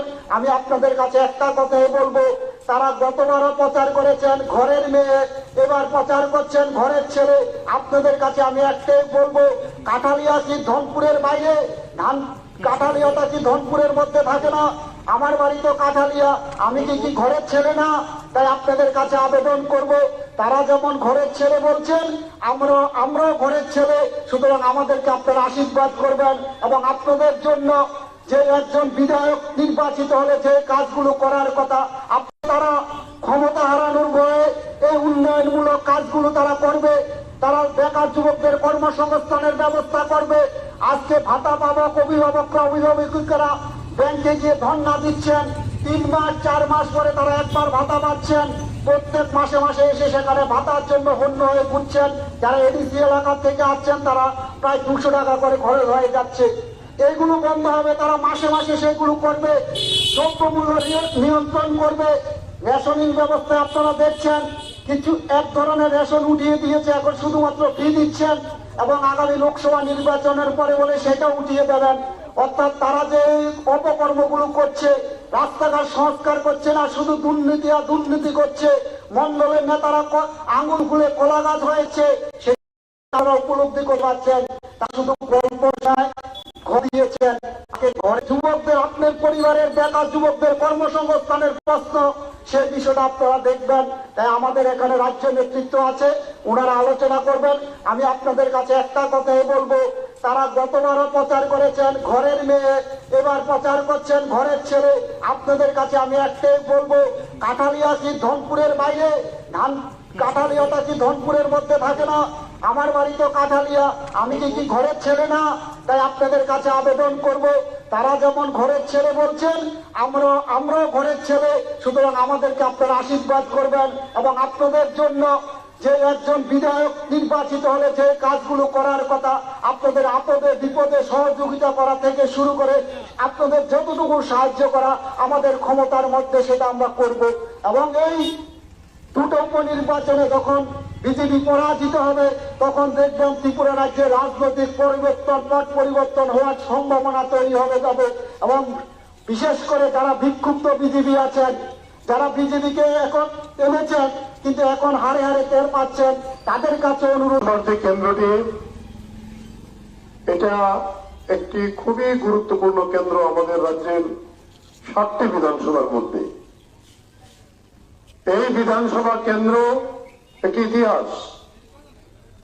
এইখান থেকে কংগ্রেস সমর চৌধুরীকে আপনারা বারে বারে নির্বাচিত করেছেন এবং তিনি রাজ্য মন্ত্রিসভার গুরুত্বপূর্ণ দায়িত্ব পালন করেছেন। শিল্প, স্বরাষ্ট্র দপ্তর, এই ধরনের দায়িত্বপূর্ণ কাজ করেছেন এবং এই ধনপুর কেন্দ্রের এই যে আধুনিকতার রূপ, ধনপুরকে আধুনিক করা, সোনামুড়ার পরেই সবচেয়ে বড় বাজার এই কাঠালিয়া বাজার, তার উন্নয়নের জন্য সমর চৌধুরী হাত ধরে এটা শুরু হয়েছিল।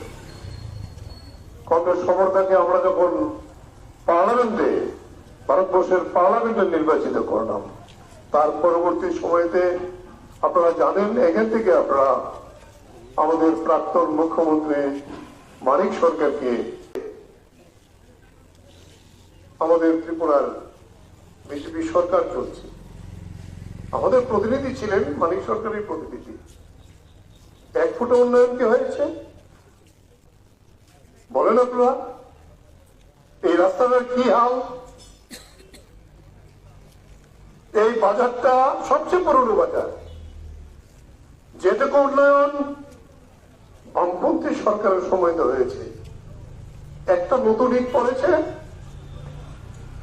আমি হাঁটতে হাঁটতে জিজ্ঞেস করেছিলাম, আমি এখানে 1974 থেকে এই এলাকাতে আসি, অনেক পুরনো লোকের সঙ্গে আজকে দেখা হলো।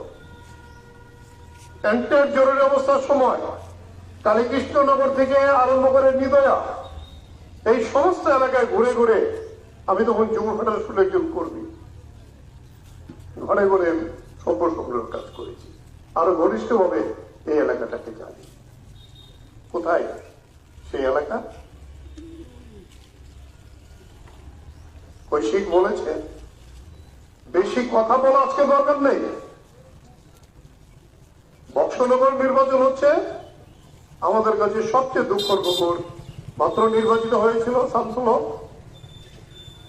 আকস্মিক তার মৃত্যু হয়েছে, সেখানে নির্বাচন। এখানে কেন নির্বাচন? বিজেপি দলের আভ্যন্তরীণ কুন্দল। এখনো দলটা, সবাই বলে আমরা তাদের দল নিয়ে বেশি চিন্তা করার দরকার নেই, 3 ভাগে বিভক্ত। আগের মুখ্যমন্ত্রীর খবর নেই, কোথায় আছে ত্রিপুরার মানুষ এখন জানে না, খবরও নেওয়ার চেষ্টা করবে। আর যিনি এখান থেকে আপনারা একবার পার্লামেন্টে পাঠিয়েছিলেন, এইবার বলছিল এসে যে আমাকে ভোট দিন, আমি নির্বাচিত হলে এই মহিলা মুখ্যমন্ত্রী হবে। এলাকার লোক আবার মহিলা, সাংঘাতিক কথা। তারপরেও এই কেন্দ্রে তিনি যে জিতেছিলেন, আমাদের তৈবান্ধব থেকে আরম্ভ করে এখানে তো পর্যন্ত এই যে উপজাতি এলাকার ভোটটা 8,500 ভোট মানুষকে বিভ্রান্ত করে ত্রিপুরাল্যান্ড, যেটা ত্রিপুরাল্যান্ড আমাদের ভোট দেয়।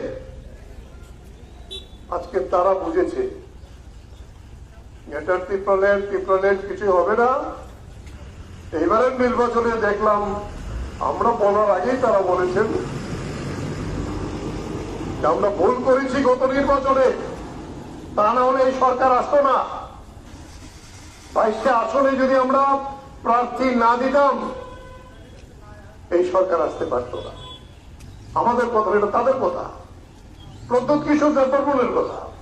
আজকে তাদের যে বিরোধী দলের নেতা অনিমেষ দেববর্মা, তিনি বলছেন এবং বলছেন যে আমরা প্রার্থী দেব না এবং বিরোধী ভোটটা ভাগ হতে দেব না।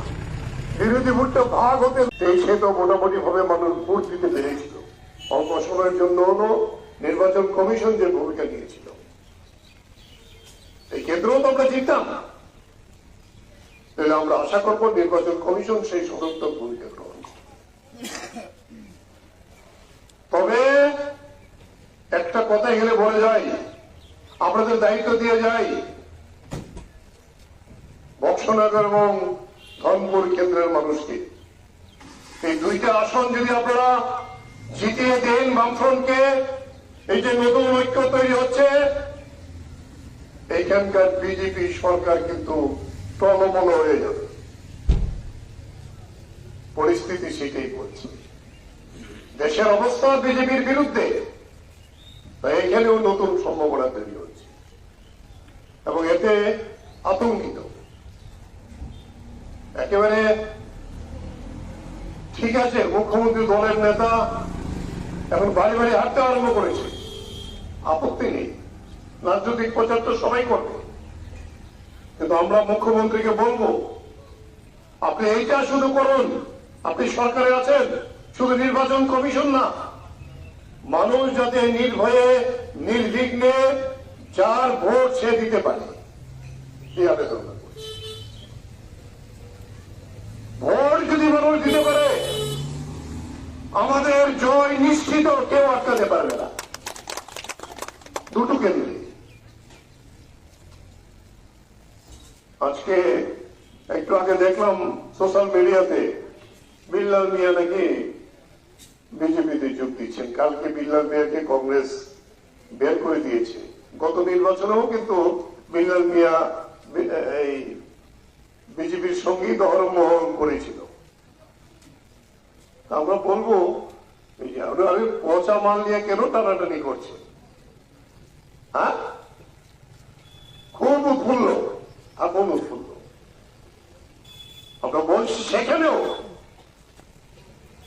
আমরা শামসুল হকের ছেলে, সে আমাদের যুব নেতা, রাজ্য কমিটির সদস্য, তাকে আমরা দাঁড় করিয়েছি। এখন পর্যন্ত যেভাবে মানুষের মধ্যে সারা আমরা লক্ষ্য করছি, ওইটা আমাদের বরাবরই আমাদের শুধু জোট আমলে বিল্লাল মিয়া জিতেছিল এবং জোর জবরদস্তি করে তাহলে বরাবর আমরা জিতেছি। আর এই কেন্দ্রের কথা আমরা বললাম, আমরা আমাদের রাজ্যের সবচেয়ে গুরুত্বপূর্ণ দুইজন নেতা, কংগ্রেস সমর্থা প্রয়াত, এটা সমর্থনেই সৃষ্টি করে এই কেন্দ্র। এরপর আমরা ত্রিপুরার মুখ্যমন্ত্রী যিনি ছিলেন, ওনাকে বারবার জয়লাভ করিয়েছে। এই জায়গায় দাঁড়িয়ে আমার মনে হয় না বেশি কথা বলার আছে। বাজারটা ঘুরছিলাম, বাজার তো অনেক বড়। আমি এই বাজারে অনেক আগে এখানে এসে মিটিং করছি, অনেক দিন যাবত মিটিং করছি। আমি এই গৌরাঙ্গ আমাদের পুরনো নেতা, একসাথে যুব ফেডারেশন করেছি, এখন কৃষক সভা করি, নকল অনেক আগে থেকে তাদের সঙ্গে পরিচয়, এখানে অনেক পুরনো লোকের সঙ্গে পরিচয় হলো। আমি জিজ্ঞেস করছিলাম বাজারে যে লোক নেয়,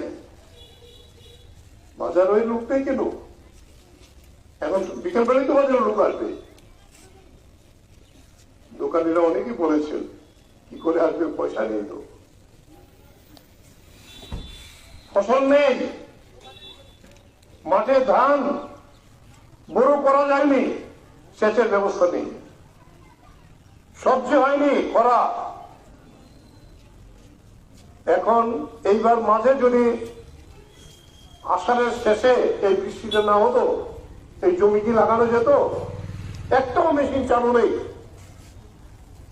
তাহলে মানুষের হাতে পয়সা করতে কাজ নেই, রেগার কোনো কাজ। আমি কালকা ত্রিপুরার সবচেয়ে দূরের এলাকা রামছড়া গিয়েছিলাম, সবচেয়ে দূর এলাকা, এই একদিকে মিজোরাম বর্ডার, ওদিকে আসাম বর্ডার, সেখানে একটা বিরাট বাজার। বলছে কেউ আসবে না, জুম হয়নি। আর মুখ্যমন্ত্রী, আগের মুখ্যমন্ত্রী, বর্তমান মুখ্যমন্ত্রী, উন্নয়নের কোনো চেষ্টা নেই, উন্নয়নই উন্নয়ন। এই রাস্তার কি অবস্থা? চতুর্দিকে দেখছিলাম জঙ্গল হয়েছে রাস্তার চারদিকে। কালকেও সেখানে গেলাম, রাস্তা হাঁটার অবস্থা নেই, জানি দূরের কথা। ওই দিন আমরা মুখ্যমন্ত্রীর কাছে ডেপুটেশন গিয়েছিলাম কৃষক সভার পক্ষ থেকে। মুখ্যমন্ত্রীকে বলছিলাম আমাদের অনেক কথাই তিনি স্বীকার করেছেন। শেষে আসার পর আমরা বলেছিলাম, আপনি বলছেন যে উন্নয়ন আপনি করছেন, কৃষকের আয় দ্বিগুণ হয়েছে, তো কৃষকরা তো আজকে একেবারেই রাস্তায়। বলেন কি করা যায়? বলছে না, আমরা দেখছি। কেন আজকে 90% সেচের মেশিন বন্ধ? কেন কৃষককে বৃষ্টির জন্য তাকিয়ে থাকতে হবে? এটা তো ছিল না ত্রিপুরায়। বলছে হ্যাঁ, এটা তো আপনারই দপ্তর, পিডব্লিউডি আপনি আছেন।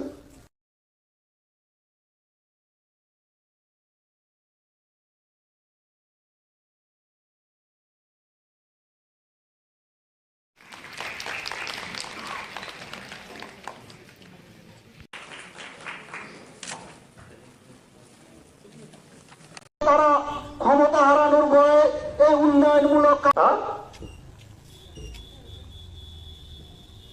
কতবার আক্রান্ত হয়েছে কৌশিকের বাড়ি? 13 বার। আগে যখন কংগ্রেস টিউজেস জোট সরকার ছিল, তার বাবা নিহত হয়েছে, শহীদ পরিবারের ছেলে। আর বামপন্থী দল করে বলে তার পুরো সংসারকে 13 বার যদি একেবারে আক্রান্ত হয়, তাহলে এই পরিবারটি দাঁড়িয়ে থাকা কত কঠিন। তার পুরো আদর্শের টানে সে কমিউনিস্ট পার্টির পতাকা কিন্তু তৈরি হয়েছে। এখানকার লোকাল কমিটির সম্পাদকের দায়িত্ব পালন করছে। এই যে আত্মহত্যা, তার বয়স কম, এই জায়গায় দাঁড়িয়ে আমরা তাকে আবার প্রার্থী করেছি কেন? সে এলাকা জানে ভালো, বুঝে ভালো, এবং এত আক্রমণের মধ্যে দাঁড়িয়েও সাহসের সঙ্গে সেই কাজটা করে যাচ্ছে। তাদের বক্তৃতা শুনলে মনে হয় আর কিছু নেই। কালকে চাঁদে বিজ্ঞানীরা পাঠিয়েছে আমাদের চন্দ্রযান, বিজেপি দল এখানে বাজে উঠায়। এটা দলের কি হলো? এটা গোটা ভারতবর্ষে আমরা করবো যে আমাদের বিজ্ঞানীরা এই সাফল্য অর্জন করেছে।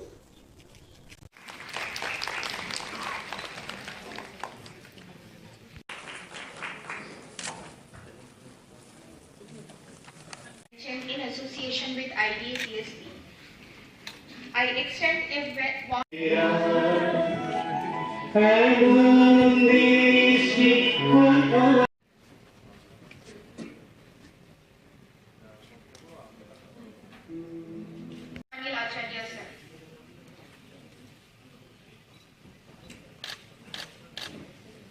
সকল দেশের রানী সে যে আমার জন্মভূমি,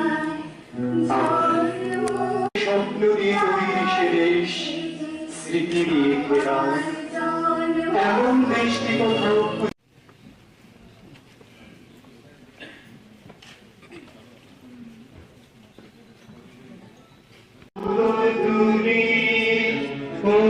সকল দেশে উঠি পাখি ডাকি জেগে ভূমি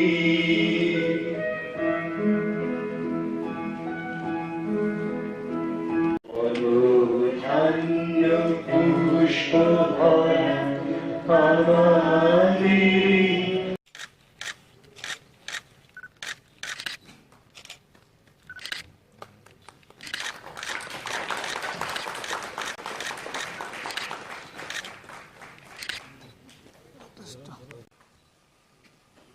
আমাদের আজকে আমরা আনন্দিত যে এখানে যে ট্রেনিং এর ব্যবস্থা করা হয়েছে। আমি যা শুনলাম, যেহেতু সময়ের পাবন্দি আছে, আমাদের পদ্মশ্রী অ্যাওয়ার্ডি প্রফেসর সাদা মোহাম্মদ পিএম জয়েন্টের উপর এখানে বলেছেন প্রায় 2 ঘন্টার সময়। আমি যা শুনলাম এখানে আপনাদের সামনে ওনার যে ট্রেনিং এর যে বিষয়, সে সাইন্টিফিক প্রোগ্রামের উপর ভিত্তি করে উনি ওনার যে প্রেজেন্টেশন দিয়েছেন, এবং আমি শুনলাম সবাই এতে একটা রেসপন্স পাওয়া গেছে সব ডেন্টাল সার্জন।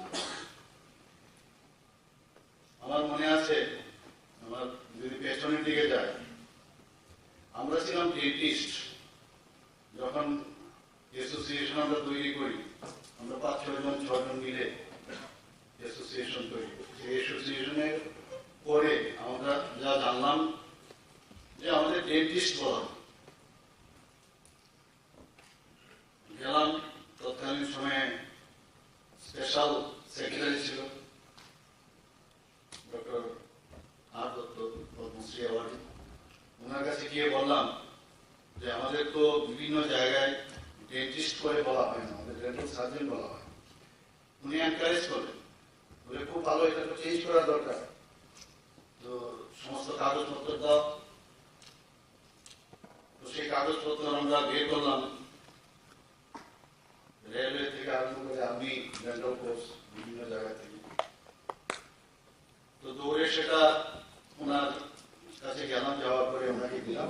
তারপর থেকে সেটা চেঞ্জ হয়ে ডেন্টিস্ট থেকে আমরা ডেন্টাল সার্জন করলাম। কারণ ডেন্টিস্ট্রিতে ডেন্টিস্ট যদি বলা হয়, অনেক সময় তার মিনিংটা ঠিকভাবে বোঝা যায়। ডেন্টিস্ট্রিতে সার্জারিটা সবসময় আসে, ছোট সার্জারি হোক, বড় সার্জারি হোক, কিন্তু উই আর অল সার্জেন্স। এই যে বিষয়টা, আমি মাঝে মাঝে ডিসিআই মিটিংও যখন যাই, অনেক সময় এটা কিন্তু একটা আত্মমর্যাদার বিষয়। সেখানেও দেখি অনেক সময় ভুল করে ওরা ডেন্টিস্ট অ্যাক্ট, ডেন্টিস্ট ইত্যাদি করতে থাকে। তো নিজেকে প্রতিষ্ঠিত করার যে চেষ্টা সেটা কিন্তু সেই সময় থেকে আমাদের ছিল। আমরা যে 5-6 জন 7 জন ছিলাম অ্যাসোসিয়েশনে, তখন আমরা এই কাজটা আমরা করতাম। আমার মনে আছে আমরা যখন প্রথম সায়েন্টিফিক সেশন করবো, কিছুই জানি না সায়েন্টিফিক সেশন কিভাবে করতে হবে। তো প্রথম যে সায়েন্টিফিক সেশন, বিএস করে কি সায়েন্টিফিক সেশন কিভাবে করতে হয় কিছুই নেই, এই ধরনের বোর্ডও ছিল না, কিছু নেই। আমার মনে আছে আমি বললাম যে সাহস করে বললাম আমি ওটা সায়েন্টিফিক সেশন আমি দেবো। এখানে আইডিএর স্টেট ব্রাঞ্চের প্রেসিডেন্টরা আছে, আমার থেকে সিনিয়রও ছিল সেখানে, আমি বললাম আমি দেবো। তো মুখে মুখে বলা আরম্ভ করলাম, সেই মিউজিক কলেজ আমার এখন মনে আছে, সেখানে ভিতর থেকে একটা চেষ্টা কি বলেছি তৎকালীন সময়, এবং ডক্টর রতীন দত্ত এবং ডক্টর বিকাশ রায়ের মতো লোক তখন সেখানে উপস্থিত ছিল, এবং আদার সিনিয়র ডক্টর যারা অন্য ডিসিপ্লিনের ছিল, মেডিকেল তারা ছিল, বলে দিলাম যা বলা। তো শুরুয়াত কিন্তু সেখান থেকে হলো যে একটা সায়েন্টিফিক সেশন আমাদের প্রয়োজন। যখন যেটা বলে তখন বলতে আই এম দ্য বেস্ট, ভয় পাওয়ার কিছু বিষয় নেই, আই এম দ্য বেস্ট, আমি যাই জানি আমার থেকে কেউ জানে বেশি। এই যে বিষয়টা, এটা যখন থাকবে তাহলে সবকিছু ভয় এবং কেল্লা হতে হয়। সেখান থেকে করে এই ধরনের যে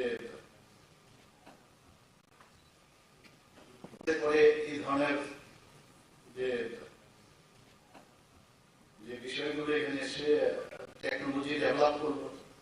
তখন তো আমরা যখন এমবিএস করতে গেলাম তখন তো ওই যে সাইডে স্লাইড করে করে এইসব দেখাতো। এখন তো এই অবস্থা হয়ে গেছে, কম্পিউটার ভাবাই যায় না। কম্পিউটার যখন ডেভেলপ করলো সেটা আমাদের চোখের সামনে আমরা দেখলাম। আমি যখন এমবিএস করতে গেলাম, প্রফেসর সাদাব মোহাম্মদ জি এখানে ছিলেন, এইচওডি ডক্টর আর প্রধান প্রফেসর আমাদের এইচওডি ছিলেন। উনি ডেকে পাঠালেন, বলে একটা চিঠি লিখতে হবে। ঠিক আছে, লিখে নেব। উনি ডিকটেশন দিচ্ছেন, ওনার যে অ্যাকসেন্ট ছিল সেই ইংলিশ বলা, সেটা ব্রিটিশ যে অ্যাকসেন্ট ছিল, তুমি বুঝো আর না বুঝো, ইউ হ্যাভ টু রাইট। তো আর দিয়ে কাজ you can't ask sir repeat, বললে শিওর তুমি এমবিএস এ এক চান্সে বের হবে। তো চুপচাপ আধা কিছু মিস ইত্যাদি লিখলাম, বলে একটা প্রিন্ট আউট নিকালবো। প্রিন্ট আউট আমরা তো টাইপ করে এসছি, এতটুকু বাড়িতে টাইপ করে দিয়ে। তো আমার সামনে একজন বসেছিল, তো ও দেখছি চুপচাপ সারের ঘরের মধ্যে, তখন কমান্ড বিভিন্ন কমান্ড মুখস্থ করে করে এগুলো কম্পিউটার। আমি ওকে গিয়ে বললাম, ও আমার দিকে তাকালো, আমি প্রিন্ট আউট নিকাল না, আমাকে মুচকে মুচকে আসছিল। कैसे करना है सीख लो, नहीं तो क्लास में हो गया। তো 1300 টাকা দিয়ে সেই ভর্তি হতাম, হলাম। তো সমস্ত সার্জারি করার পরে সেখানে গিয়ে ট্রেনিং নিলাম। কত ছিল, প্রায় এরকম 8 মাসের কোর্স ছিল। সেখানে গিয়ে কমান্ড মুখস্থ করতে করতে এখন তো কমান্ডের প্রয়োজন নেই, কত ডেভেলপ করে গেছে দেখতে দেখতে। আর সিটি যখন করতাম ব্লাইন্ডলি করতাম, এক্সরে মেশিন একটা থাকবে, অসম্ভব ব্যাপার। চেম্বারের মধ্যে এক্সরে মেশিন আরে বাবা, এখন দেখুন কোন জায়গায় আমরা পৌঁছে গেছি। আগামী দিন এখন আজকে যেগুলো টেকনোলজি আমরা ইউজ করি, আমি চিন্তা করছি আগামী দিন এগুলো অবসলেট হয়ে যাবে। মানে চিন্তাই যদি করি সাথে সাথেই মনে হবে কেন দেখা যাবে, এরকম হতে পারে। মানে কোথায় যে যাচ্ছে টেকনোলজি, তো পেছনের দিকে তাকিয়ে লাভ নেই, কিন্তু পেছনের ইতিহাস আমাদের কিন্তু শিক্ষা দেয়। তো ডেন্টিস্টের যে ডেভেলপমেন্ট, আপনারা যারা পুরনো যারা ডেন্টাল সার্জনরা এখানে উপস্থিত আছেন, যেখান থেকে ডেন্টিস্ট থেকে ডেন্টাল সার্জনের যে নাম বদলের বিষয় যখন শুরু করলাম, তখন বিগত যে সরকার ছিল, হেলথ মিনিস্টার ছিলেন, উনি স্বর্গবাস হয়েছে। ওনার সাথে আমার ব্যক্তিগত যে কোনো কারণে একটা রিলেশন ছিল।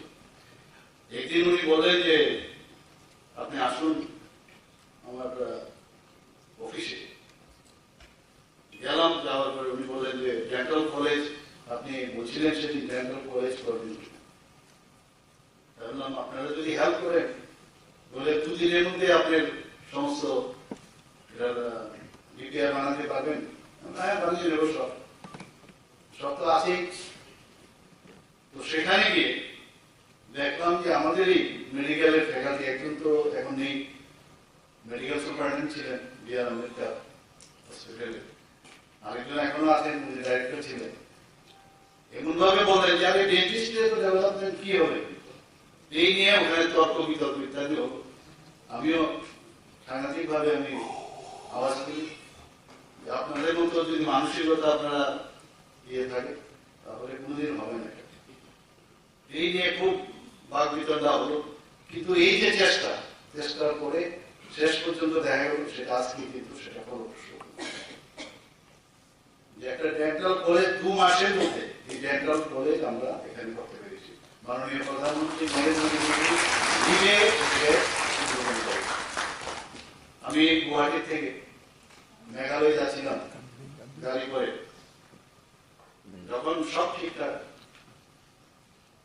হঠাৎ করে খবর এলো যে মাননীয় প্রধানমন্ত্রীজির একটু কোয়ারি আছে, কারণ ওখান থেকে একই ফ্লাইটে আমরা আগরতলায় আসবো ওনার সাথে, ওনার ফ্লাইটে। তো মেঘালয়ের প্রোগ্রাম সেরে এখানে আসবো। কি প্রোগ্রাম? এখান থেকেই একজন বিধায়ক চিঠি লিখেছে পিএম অফিসে, বলছে যে এখানে ডেন্টাল কলেজে ফ্যাকাল্টি দেখানো হচ্ছে, এটা তো মেডিকেল কলেজে অ্যানাটমি ফিজিওলজি দেখানো হয় না, মেডিসিন বিষয় ইত্যাদি সার্জারি, এইসব দেখানো হয়েছে। এটা তো তাহলে তো এই এমসির মানে তাদের যে এমসিআই যে গাইডলাইন্স অনুসারে তাদের তো ক্যান্সেল হয়ে যাবে রিকগনাইজ। এভাবে হতে পারে না। এটা দুটো উদ্দেশ্য হতে পারে, একটা হতে পারে ওনার আসলে জ্ঞানী, আর দ্বিতীয় হচ্ছে ইচ্ছাকৃত। আমি সেই গাড়িতে বসে বসে, সেদিন সানডে ছিল আমার মনে আছে, কারণ সানডে এবং উনি সেদিনই আসবেন, সেইটা ইনগুলেশন করবেন। আর যখন এই কন্ট্রোভার্সি হয়েছে, নিশ্চয়ই এটা ওনার পক্ষে সম্ভব হবে না এটা করার। আমি ডিসিএর অফিস নিজে ফোন করে করে আমি ব্যবস্থা করলাম, সমস্ত কাগজপত্র হোয়াটসঅ্যাপে পাঠানোর পর আমি বললাম যে যেগুলো আমরা যেটা জানি যে ডেন্টাল কলেজে মেডিকেল সাইডের ফ্যাকাল্টির বিষয় দাঁড়া, সেটা এটা ইমপ্লাইড যে কারণ একজন সার্জেন ডেন্টাল কলেজে বসে থাকবে না সারা দিন ধরে, একজন অ্যানাটমিক প্রফেসর ডেন্টাল কলেজে বসে থাকবে না, এই সিস্টেম। তো এই যে ক্রাইটেরিয়া, সেই ক্রাইটেরিয়া রুলস রেগুলেশন সেটা বের করে আমি প্রধানমন্ত্রীজির অফিসে পাঠালাম। তারপরে গিয়ে এটা ক্লিয়ার হবে। চিন্তা করুন, একটা কাজ করতে এত সহজ না, কত বাধা বিপত্তি ইত্যাদি আসে।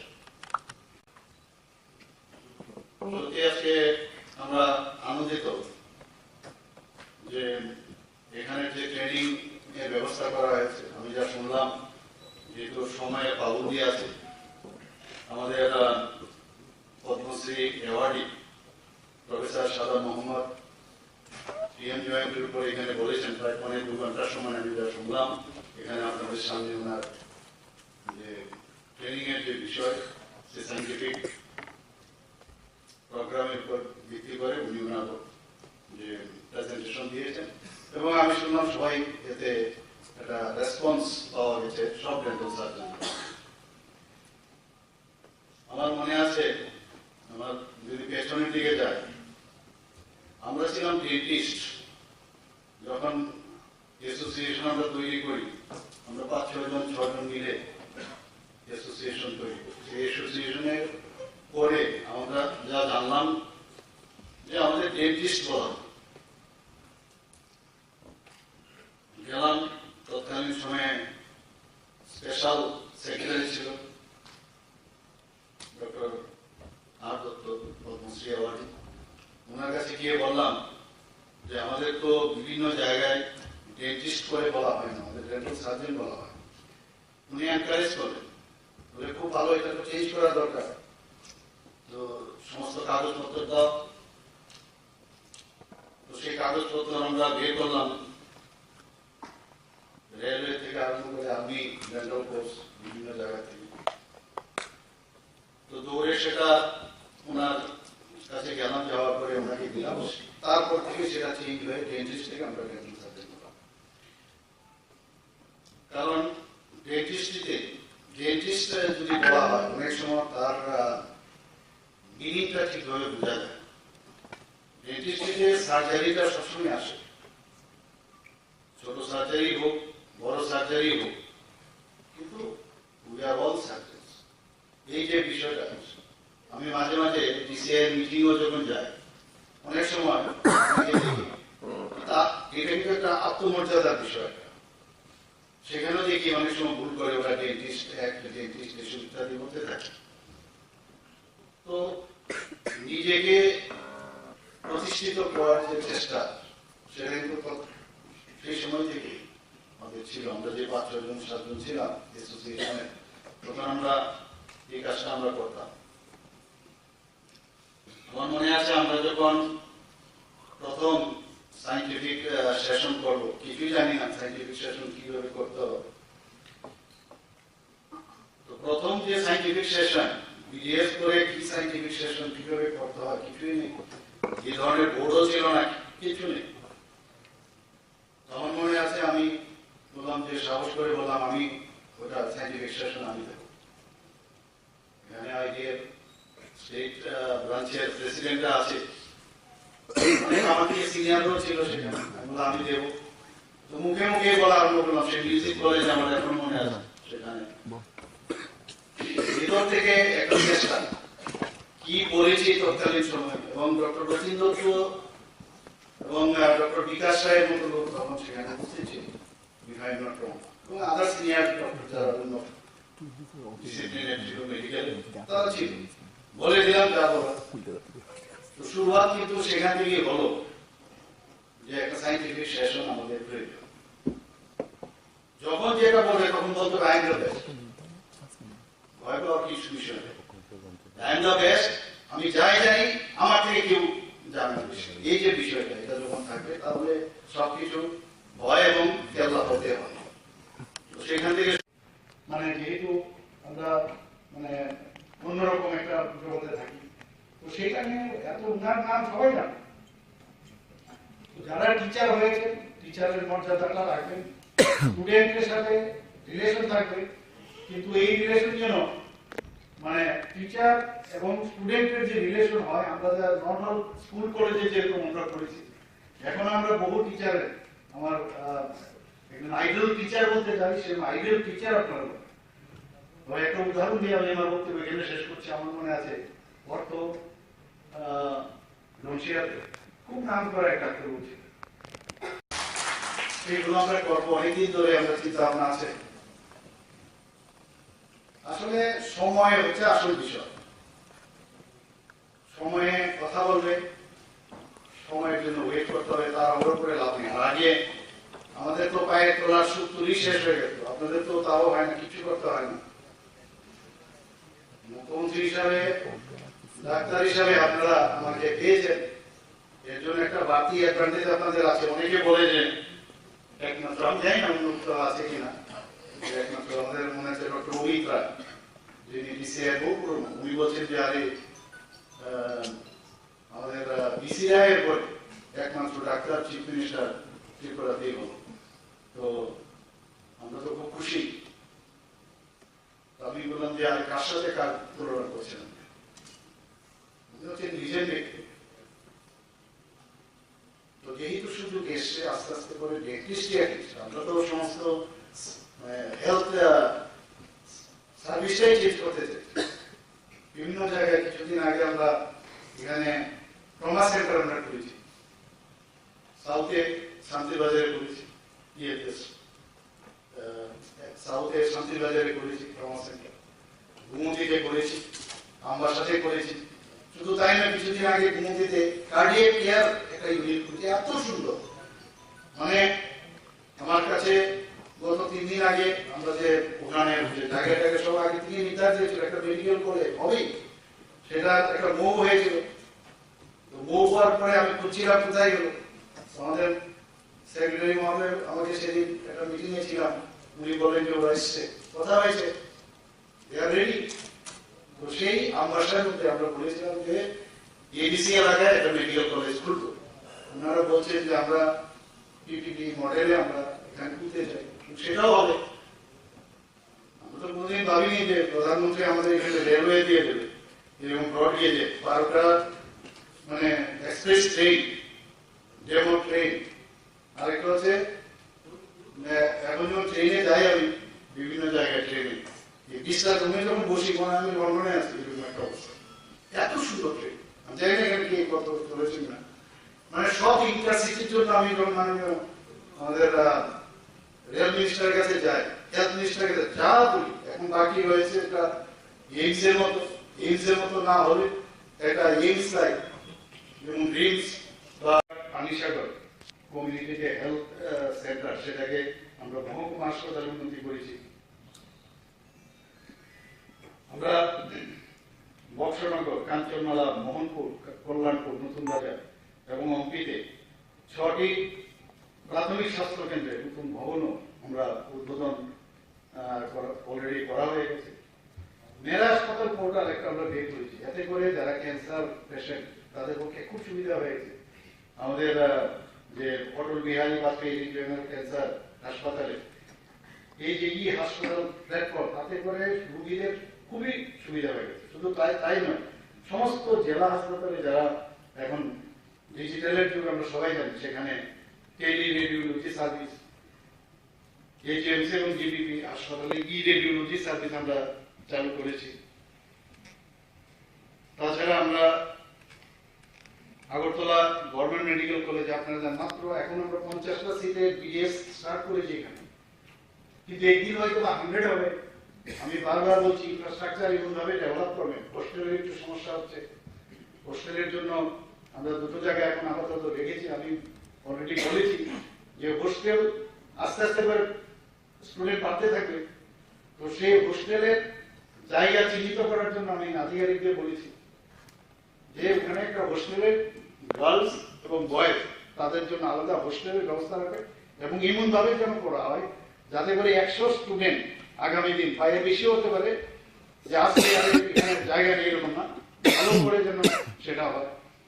এবং আমি এরকমও দেখেছি যে আমরা গতানুগতিক যে হোস্টেল হয়, দেখা যায় যে কমন বাথরুম বা এইসব ব্যবস্থা থাকে। আমি বলেছি না, যাতে করে প্রতিটা পড়ার পরে কিন্তু এই বিষয়গুলো আসে, পড়ার আগেই যেন কমন বাথরুম না করে,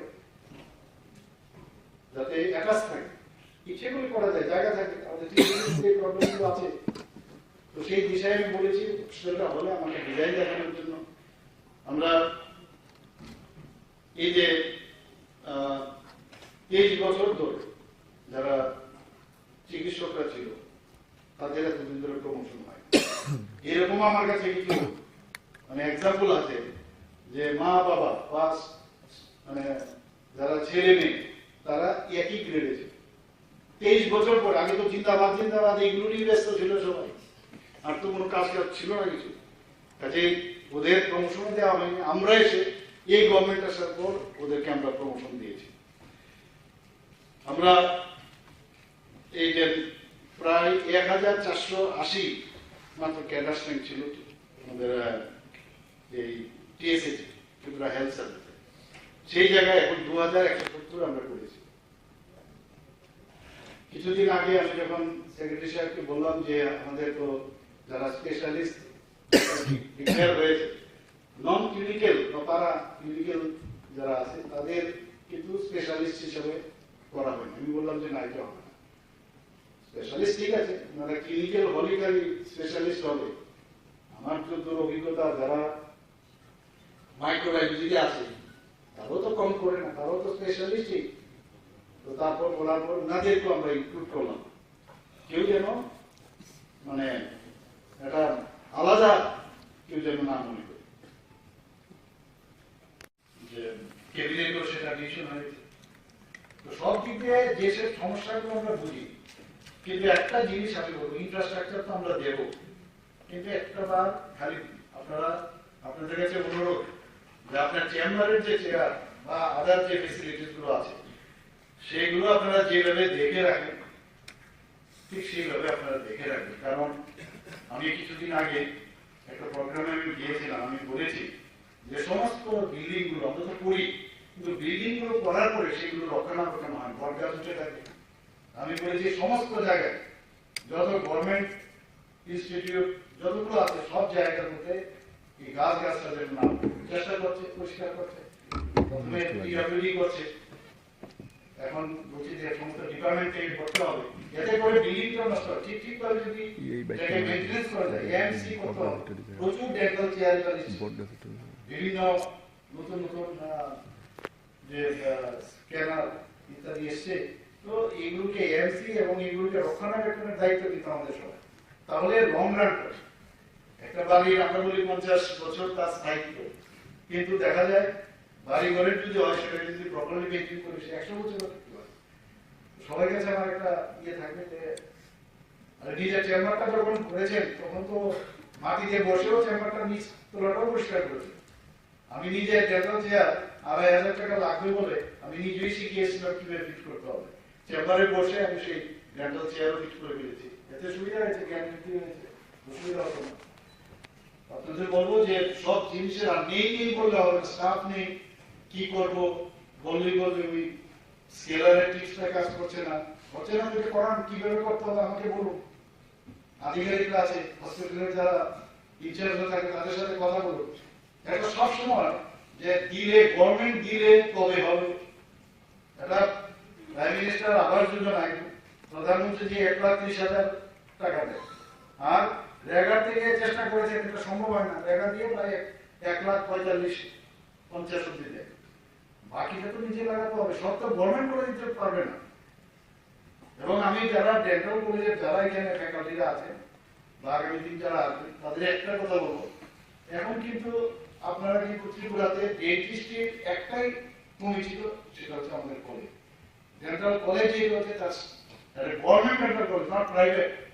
তার স্ট্যান্ডার্ড এমন হতে হবে মানুষ যেন বলে যে না আমি Tripura government medical government dental college থেকে আমি পাস করেছি, তার স্ট্যাটাস স্ট্যান্ডার্ড এবং নিজেকে আপডেট, খালি বইয়ে অনেকদিন আগে লেখা। তাছাড়া এখন আমাদের যেহেতু টেকনোলজির দিন, আমাদের নানাভাবে আমরা এখনের বর্তমানে ওই পার্টিকুলার টপিক্সের উপরে কি কি ডেভেলপ হয়েছে ইন্টারন্যাশনালি ন্যাশনালি যাই হোক তার সম্পর্কে জান, আর মিথ্যে তথ্য না দেয়। আমি যদি ভাবি যে আমি সব জানি সব বুঝি তাহলে কিন্তু মূর্খের স্বর্গে বাস করবে, শেষ করা যায় না, জ্ঞানের শেষ নেই। একদম লেটেস্ট ক্লাসে যাবেন, ক্লাসে যাওয়ার আগেও বা রাত্রে পড়ে নেবেন। স্টুডেন্টরা কিন্তু আপনার থেকে বেশি জানে না, কাজে ফাঁকি দিলে এবং সেটা কিন্তু স্টুডেন্টরা ধরে নেবে। এখানে আমাদের সাদা স্যার এখানে আছেন, অবাক হবেন, তৎকালীন সময় এই ধরনের সিস্টেম ছিল না। উনি 2 হাতে ড্রয়িং যখন করতেন, মানে অ্যানাটমি দেখার মতো, চিন্তাই করতে পারেন না, মানে এত সুন্দর ড্রয়িং করতেন, মানে আমি এক সময় ভাবি আর কি, এবং ওনার ইচ্ছা আছে করতেই হবে। এবং ডিসিএ এর লোক পর্যন্ত, আমি ডিসিএ 2বার মিটিং আমি করেছি, ওনারা আমাকে ফেলিসিটেশন দিয়েছে, আমি গিয়েছি ইচ্ছাকৃতভাবে। তারা কিন্তু ওটাকে স্পেশাল অ্যাটেনশন দিয়ে এবং স্পেশাল পারমিশন দিয়ে এটাকে অ্যাপ্রুভাল দিয়েছে। গেল সেটা গভর্নমেন্ট অফ ইন্ডিয়া, আমি ইউনিয়ন মিনিস্টার হেলথের ওনার সাথে দেখা করলাম 3বার, দেখা করে উনি বলছেন যে আপনি যখন বলছেন এটা কোন সমস্যা হবে না আমাদের তরফ থেকে। তাহলে অনেক বিষয়ের পর শেষ পর্যন্ত সেটা হলো। তাহলে আজকে এই ত্রিপুরা সরকার যা যা হেলথের বিষয়, ডেন্টিস্ট্রি যেহেতু আমি এটার মধ্যে আছি, এই কারণে একটা এক্সট্রা বেনিফিট সবার জন্য হয়ে গেছে। কিন্তু আমি সেটা বলছি আজকে আমরা যে স্থানে আমি আছি এর জন্য এটা হচ্ছে এরকম না, দেখতে হবে আগেও আমাদের যখন অ্যাসোসিয়েশন ছিল, একটা যখনই কোনো ডেন্টাল সার্জন তৎকালীন সময় আসতো তার খালি আমি দেখেছি ওনারা তাদের পোস্টিংটা পেয়ে আর কোনো কথা না, আমার পোস্টিংটা হয়ে যাক বাস। সেই জায়গায় দাঁড়িয়ে যখন আমরা দেখলাম তৎকালীন সময় 6 জন না 5 জনের মতো ডেন্টিস্ট তখন বলা হতো, এখনো ডেন্টিস্ট হিসাবে ওরা জয়েন করতো। এই যে চেষ্টা, সেটা কিন্তু আমি আমার চোখে নজর পড়ে।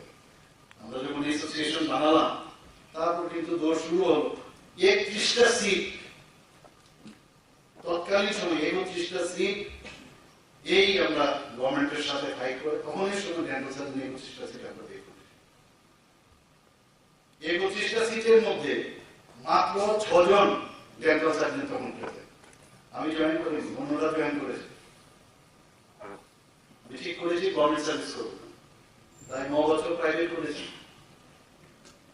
কিন্তু শেষ পর্যন্ত যখনই মিনিস্টারদের এখানে যেতাম, তো মিনিস্টারদের এখানে যাওয়ার পরে আমাদের সমস্ত সমস্যা ইত্যাদি মানে আমাদের জন্য, কারণ আমাদের সার্ভিস তো ছিল না, সার্ভিস গুলো করার জন্য বিভিন্ন সেসব কাজের জন্য যেতাম। তো যাওয়ার পরে যেহেতু আমি, ওরা ভাবতো আমার সাথে যারা কলিগরা, যারা almost all were absorbed in service, service মানে ডেন্টিস্ট হিসাবে নিয়ে নেই, কিন্তু মানে সার্ভিস রুল। তো সেখানে যেভাবে আমার সাথে ইন্টারেক্ট হতো মিনিস্টারদের সাথে, তাতে করে ওদেরও অসুবিধা হতো। বললো যে না, আপনি একটা কাজ করুন, সার্ভিসে ঢুকে যান। তো আমি এমনিতেই ওখানে হেলথ ডিরেক্টরেটে একদিন গেলাম, যাওয়ার পরে আমার এই কলিগ চুপচাপ একটা লিখলো যে আমি জয়েন করবো, করে আমাকে বলি এখানে সই করুন, সই করুন, দিয়ে দিলাম। এই হয়ে গেল আমার হিসেবে। অনেকে বললো যে আপনার এখানে জয়েন করা, আমরা তো আপনাকে ভেবেছিলাম অনেক কিছু, আপনাকে নিয়ে স্বপ্ন দেখছি, অনেকে আমাকে অবজেকশন দিয়েছে। তো জয়েন করার পরে কখন বুঝলাম সিএল কাকে বলে, ইএল কাকে বলে, এইসব ইত্যাদি যে বিষয়গুলো তখন জানা ছিল না। এবং এই কারণেই কিন্তু আমার কলিগরা আমাকে বলছে যে আপনি যতক্ষণ ধরে সরকারি চাকরি না করবেন ততক্ষণ এই বিষয়গুলো আপনি জানতে পারবেন। তো যাই হোক, তো এগুলো তো বললাম। আমার মনে আছে যখন এমবিএস করে আসলাম, আসার পরে আমি এখানে, আমার আগে আরেকজন ওরাল সার্জন এখানে ছিল, কিন্তু ভিজিবল ছিল। ওরাল সার্জন ওনার পোস্টিং ছিল ওনার বাড়িতে, বাড়ি home town Dharmanagar, oral surgeon. আমি এমবিএস করে আসলাম, ওরালের মেডিকেল অফিসার সার্জন। আমার কোর্স তো বেশি, যে ডিউরেশন।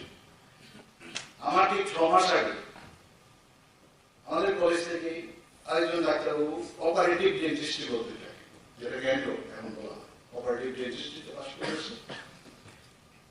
তো যাওয়ার পর আমাদের তখন এই সেই হাপানিয়ার যে স্টেট হসপিটাল, সেখানে আমাদের পোস্টিং হলো। আমি একে বললাম যে আমাদের তো যেহেতু আমরা দুজন আছি, আমাদের দুটো ডিপার্টমেন্ট হওয়া দরকার। বললে ত্রিপুরাতে কিছুই হবে না। উনি আমাকে বললেন ত্রিপুরাতে কিছু হবে না। আমি আচ্ছা দেখি না, ট্রাই করি। সেখানে যে মিনিস্টার, যার কথা একটু আগে আমি বললাম, আমার সাথে একটা ফ্রেন্ডলি রিলেশনশিপ তৎকালীন গভর্নমেন্টে, ওনাকে আমি বললাম করুন। সেখানে ওরালের মেডিকেল অফিসার সার্জারি করে একটা ক্লিনিক আমরা খুললাম, আর অপারেটিভ ডেন্টিস্ট্রি একটা খুললাম। আমি যখন ওকে বললাম তুমি এটা ইনচার্জ হয়ে যাবে, বলে আরে আমার পক্ষে এটা সম্ভব হবে না। তো আমি দুটোরই ইনচার্জ হয়ে গেলাম। তখন এই সময় যারা ওইখানে, এই শুরু হলো যে ডিপার্টমেন্ট ওয়াইজ ব্যবস্থা। জিবিতে যখন পোস্টিং ছিল, আমার মনে আছে এক ডেন্টাল সার্জনের, ওনার বাড়িতে একবার গেছিলাম আমি দেখা করতে। আমি দেখি ওয়ালের উপরে পেশেন্ট দাঁড়িয়ে আছে, মানে এত ভিড় ওই ডাক্তারবাবু। তো জীবিকা আমি ইচ্ছে করে আপনাদের সাথে শেয়ার করছি।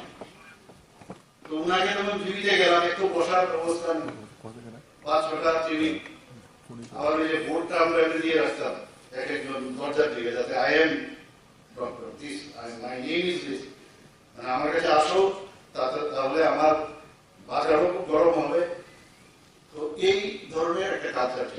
উনাকে দেখলাম প্রথমে ওখানে এক্সট্রাকশন করে, এক্সট্রাকশনটা সেই ফোর্সেপটা নিয়ে করে চিৎকার করতে হবে, এই দেখো এক পিটারসন আরেকটা আমি, ইত্যাদি ইত্যাদি।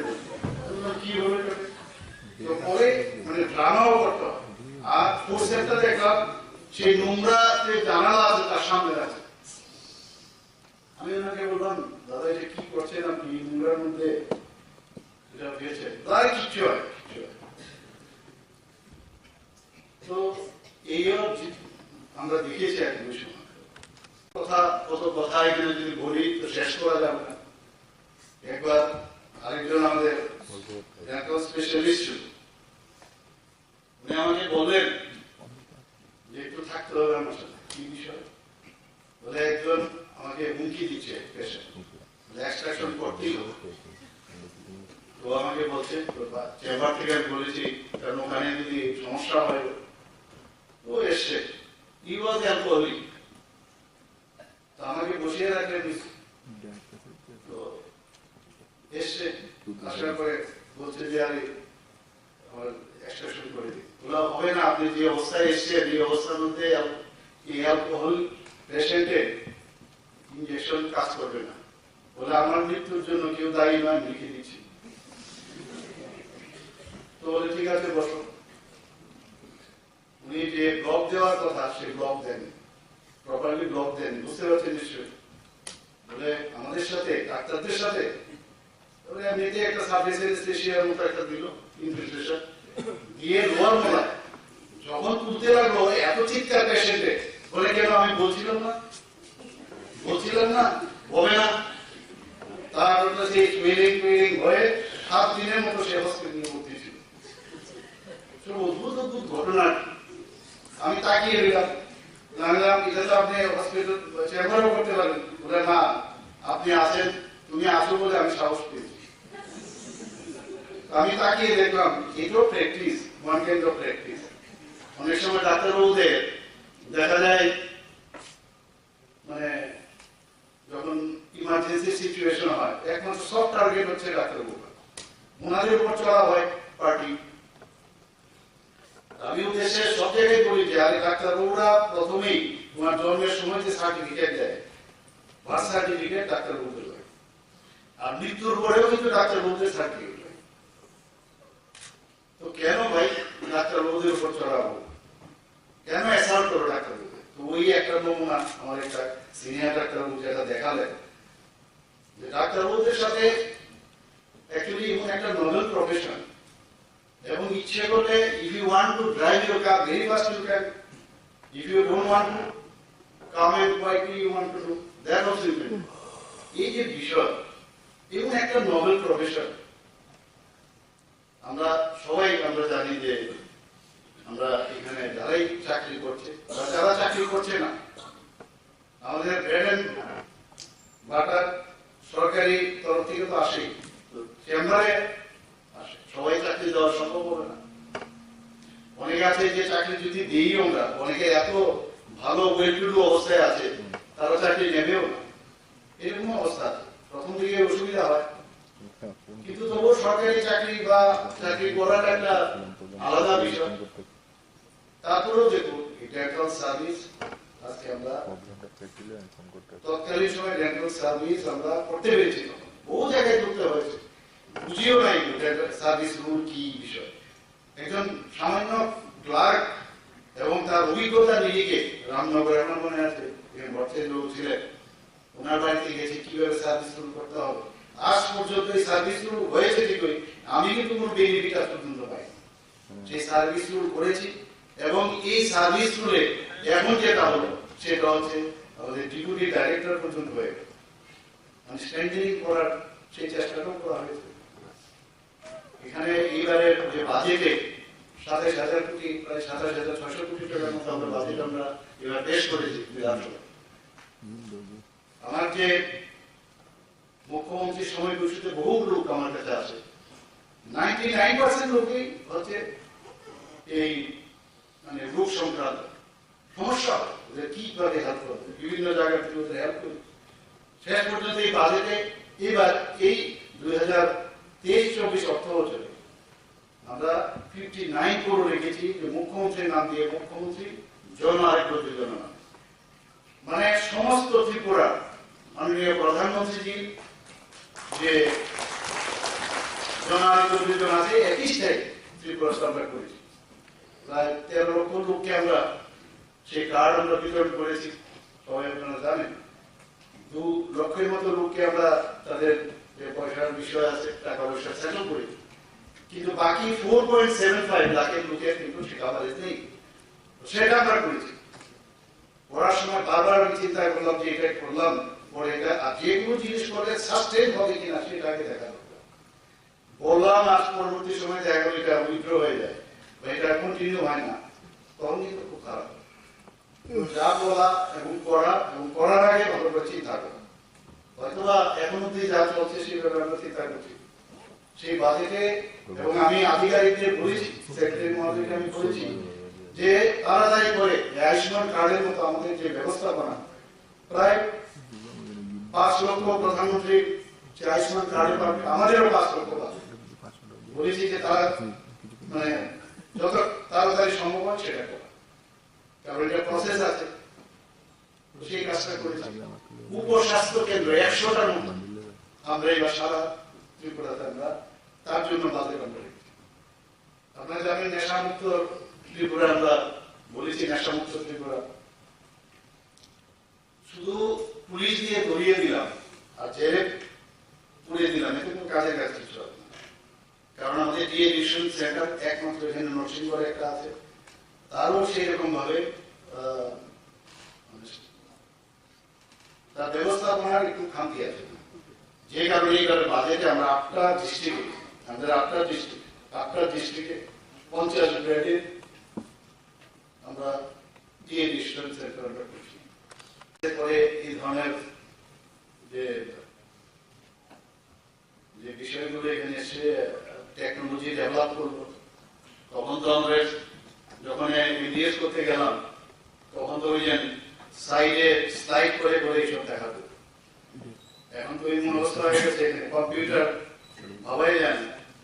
কম্পিউটার যখন ডেভেলপ করলো সেটা আমাদের চোখের সামনে আমরা দেখলাম। আমি যখন এমবিএস করতে গেলাম,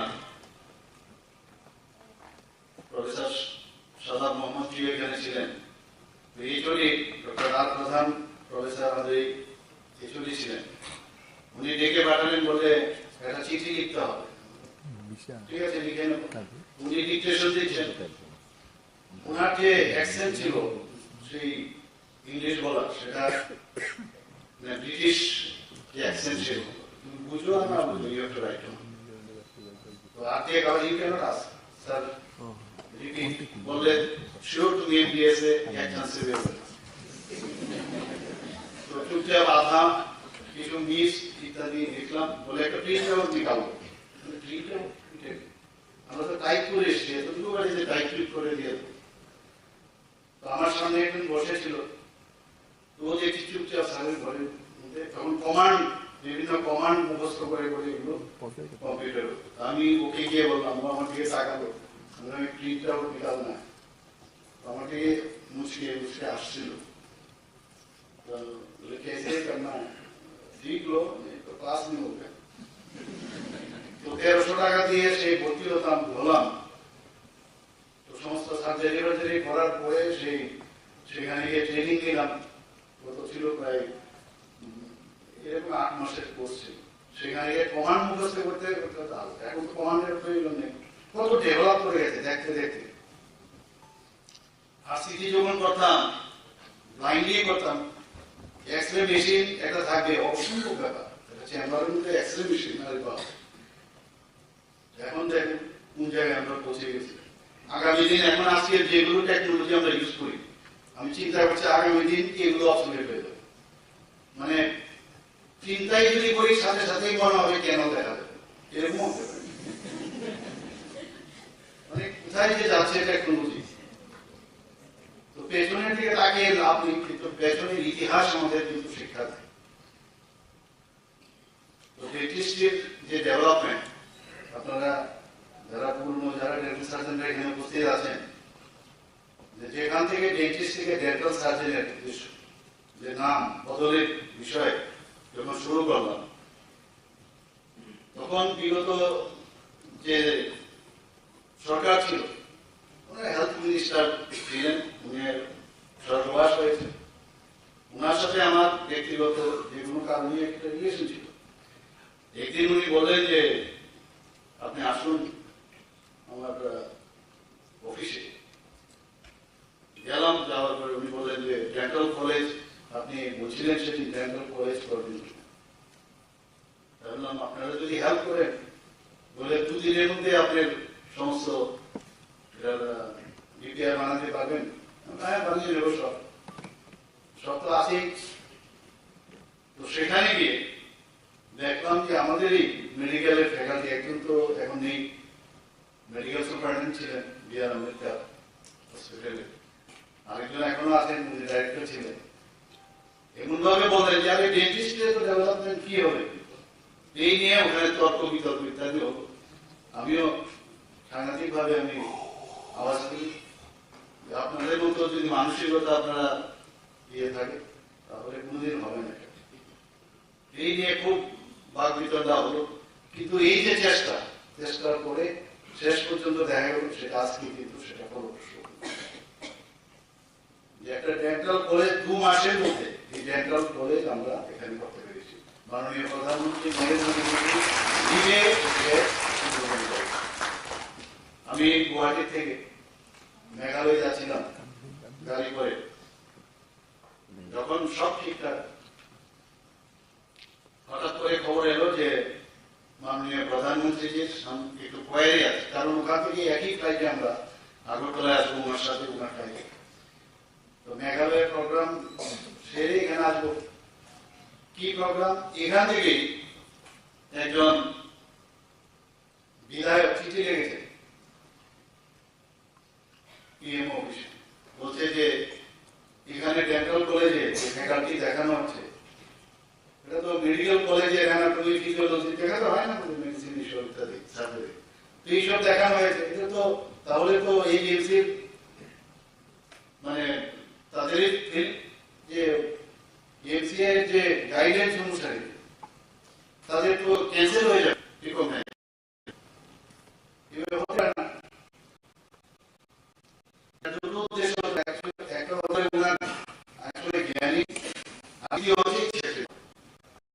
আমি সেই গাড়িতে বসে বসে সেদিন ছিল আমার মনে আছে, কারণ সানডে উনি সেই আসবেন, সেই কোশ্চেন করবেন, আর কন্ট্রোভার্সি হয়েছে, নিশ্চয়ই সম্ভব হবে না এটা করা।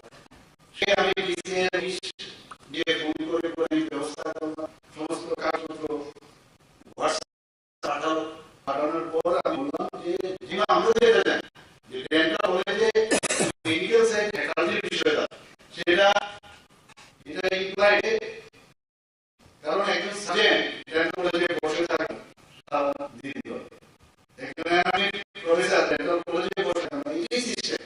তো এই যে ক্রাইটেরিয়া রেগুলেশন বের করে আমি প্রধানমন্ত্রীর অফিসে গেলাম, তারপরে এটা ক্লিয়ার একটা কাজ এত সহজ না, কত বাধা বিপত্তি ইত্যাদি আসে। আজকে আমরা আনন্দিত যে এখানে যে ট্রেনিং এর ব্যবস্থা করা হয়েছে। আমি যা শুনলাম, যেহেতু সময়ের পাবন্দি আছে, আমাদের পদ্মশ্রী অ্যাওয়ার্ডি প্রফেসর সাদা মোহাম্মদ পিএম জয়েন্টের উপর এখানে বলেছেন প্রায় 2 ঘন্টার সময়। আমি যা শুনলাম এখানে আপনাদের সামনে ওনার যে ট্রেনিং এর যে বিষয়, সে সাইন্টিফিক প্রোগ্রামের উপর ভিত্তি করে উনি ওনার যে প্রেজেন্টেশন দিয়েছেন, এবং আমি শুনলাম সবাই এতে একটা রেসপন্স পাওয়া গেছে সব ডেন্টাল সার্জন। আমার মনে আছে, আমার যদি পেছনের দিকে যায়, আমরা ছিলাম ডেন্টিস্ট, যখন অ্যাসোসিয়েশন আমরা তৈরি করি, আমরা 5-6 জন 6 জন মিলে অ্যাসোসিয়েশন তৈরি করি। সেই অ্যাসোসিয়েশনের পরে আমরা যা জানলাম যে আমাদের ডেন্টিস্ট বলা গেলাম, তৎকালীন সময়ে স্পেশাল সেক্রেটারি ছিল ডক্টর আর দত্ত, পদ্মশ্রী অ্যাওয়ার্ড। ওনার কাছে গিয়ে বললাম যে আমাদের তো বিভিন্ন জায়গায় ডেন্টিস্ট করে বলা হয় না, আমাদের ডেন্টাল সার্জন বলা হয়। উনি এনকারেজ করলেন, বলে খুব ভালো, এটা তো চেঞ্জ করা দরকার, তো সমস্ত কাগজপত্র দাও। তো সেই কাগজপত্র আমরা বের করলাম, রেলওয়ে থেকে আরম্ভ করে আর্মি, ডেন্টাল কোর্স, বিভিন্ন জায়গা থেকে। তো দৌড়ে সেটা ওনার কাছে গেলাম, যাওয়ার পরে ওনাকে দিলাম। তারপর থেকে সেটা চেঞ্জ হয়ে ডেন্টিস্ট থেকে আমরা ডেন্টাল সার্জন করলাম। কারণ ডেন্টিস্ট যদি বলা হয় অনেক সময় তার মিনিংটা ঠিকভাবে বোঝা যায়। ডেন্টিস্টে সার্জারিটা সবসময় আসে, ছোট সার্জারি হোক বড় সার্জারি হোক, কিন্তু উই আর অল সার্জেন্স। এই যে বিষয়টা, আমি মাঝে মাঝে ডিসিআই মিটিংও যখন যাই অনেক সময় এটা কিন্তু একটা আত্মমর্যাদার বিষয়। সেখানেও দেখি অনেক সময় ভুল করে ওরা ডেন্টিস্ট অ্যাক্ট, ডেন্টিস্ট এসব ইত্যাদির মধ্যে থাকে। তো নিজেকে প্রতিষ্ঠিত করার যে চেষ্টা, সেটা কিন্তু সেই সময় থেকে আমাদের ছিল। আমরা যে 5-6 জন 7 জন ছিলাম অ্যাসোসিয়েশনে, তখন আমরা এই কাজটা আমরা করতাম। আমার মনে আছে আমরা যখন প্রথম সাইন্টিফিক সেশন করব, কিছুই জানি না সাইন্টিফিক সেশন কিভাবে করতে হবে। তো প্রথম যে সাইন্টিফিক সেশন, বিডিএস করে কি সাইন্টিফিক সেশন কিভাবে করতে হয় কিছুই নেই, এই ধরনের বোর্ডও ছিল না, কিছু নেই। আমার মনে আছে আমি বললাম যে সাহস করে বললাম আমি ওটা সাইন্টিফিক সেশন আমি দেবো।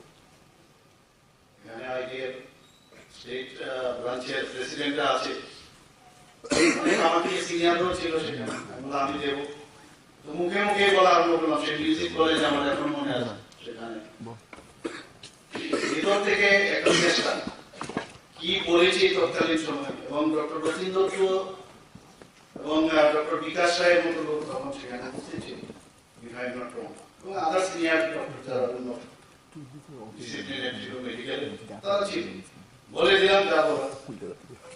শুরুয়াত কিন্তু সেখান থেকে হলো যে একটা সাইন্টিফিক সেশন আমাদের প্রয়োজন। যখন যেটা বলে তখন বলতে হবে আই এম দ্য বেস্ট, ভয় পাওয়ার কিছু বিষয় নেই। আই এম দ্য বেস্ট, আমি যাই জানি আমার থেকে কেউ জানে না। এই যে বিষয়টা, এটা যখন থাকবে তাহলে সবকিছু ভয় এবং কেল্লা হতে হবে। তো সেখান থেকে মানে যেহেতু আমরা মানে অন্যরকম একটা জগতে থাকি, তো সেটা নিয়ে এত উনার নাম সবাই জানে। যারা টিচার হয়েছে টিচারের মর্যাদাটা রাখবেন, স্টুডেন্টের সাথে রিলেশন থাকবে, কিন্তু এই রিলেশন যেন মানে টিচার এবং স্টুডেন্টের যে রিলেশন হয়, আমরা যা নর্মাল স্কুল কলেজে যেরকম আমরা করেছি, এখন আমরা বহু টিচারের আমার একজন আইডল টিচার বলতে যাই, সে আইডল টিচার আপনার একটা উদাহরণ দিয়ে আমি আমার বক্তব্য এখানে শেষ করছি। আমার মনে আছে অর্থ নচিয়াতে খুব নাম করা একটা ডাক্তার ছিল, সেগুলো আমরা করবো অনেকদিন ধরে আমরা চিন্তা ভাবনা আছে। আসলে সময় হচ্ছে আসল বিষয়, সময়ে কথা বলবে, সময়ের জন্য ওয়েট করতে হবে, তার অগ্র করে লাভ নেই। আর আগে আমাদের তো পায়ে তোলার সুখ তুলি শেষ হয়ে গেল, আপনাদের তো তাও হয় না, কিছু করতে হয় না।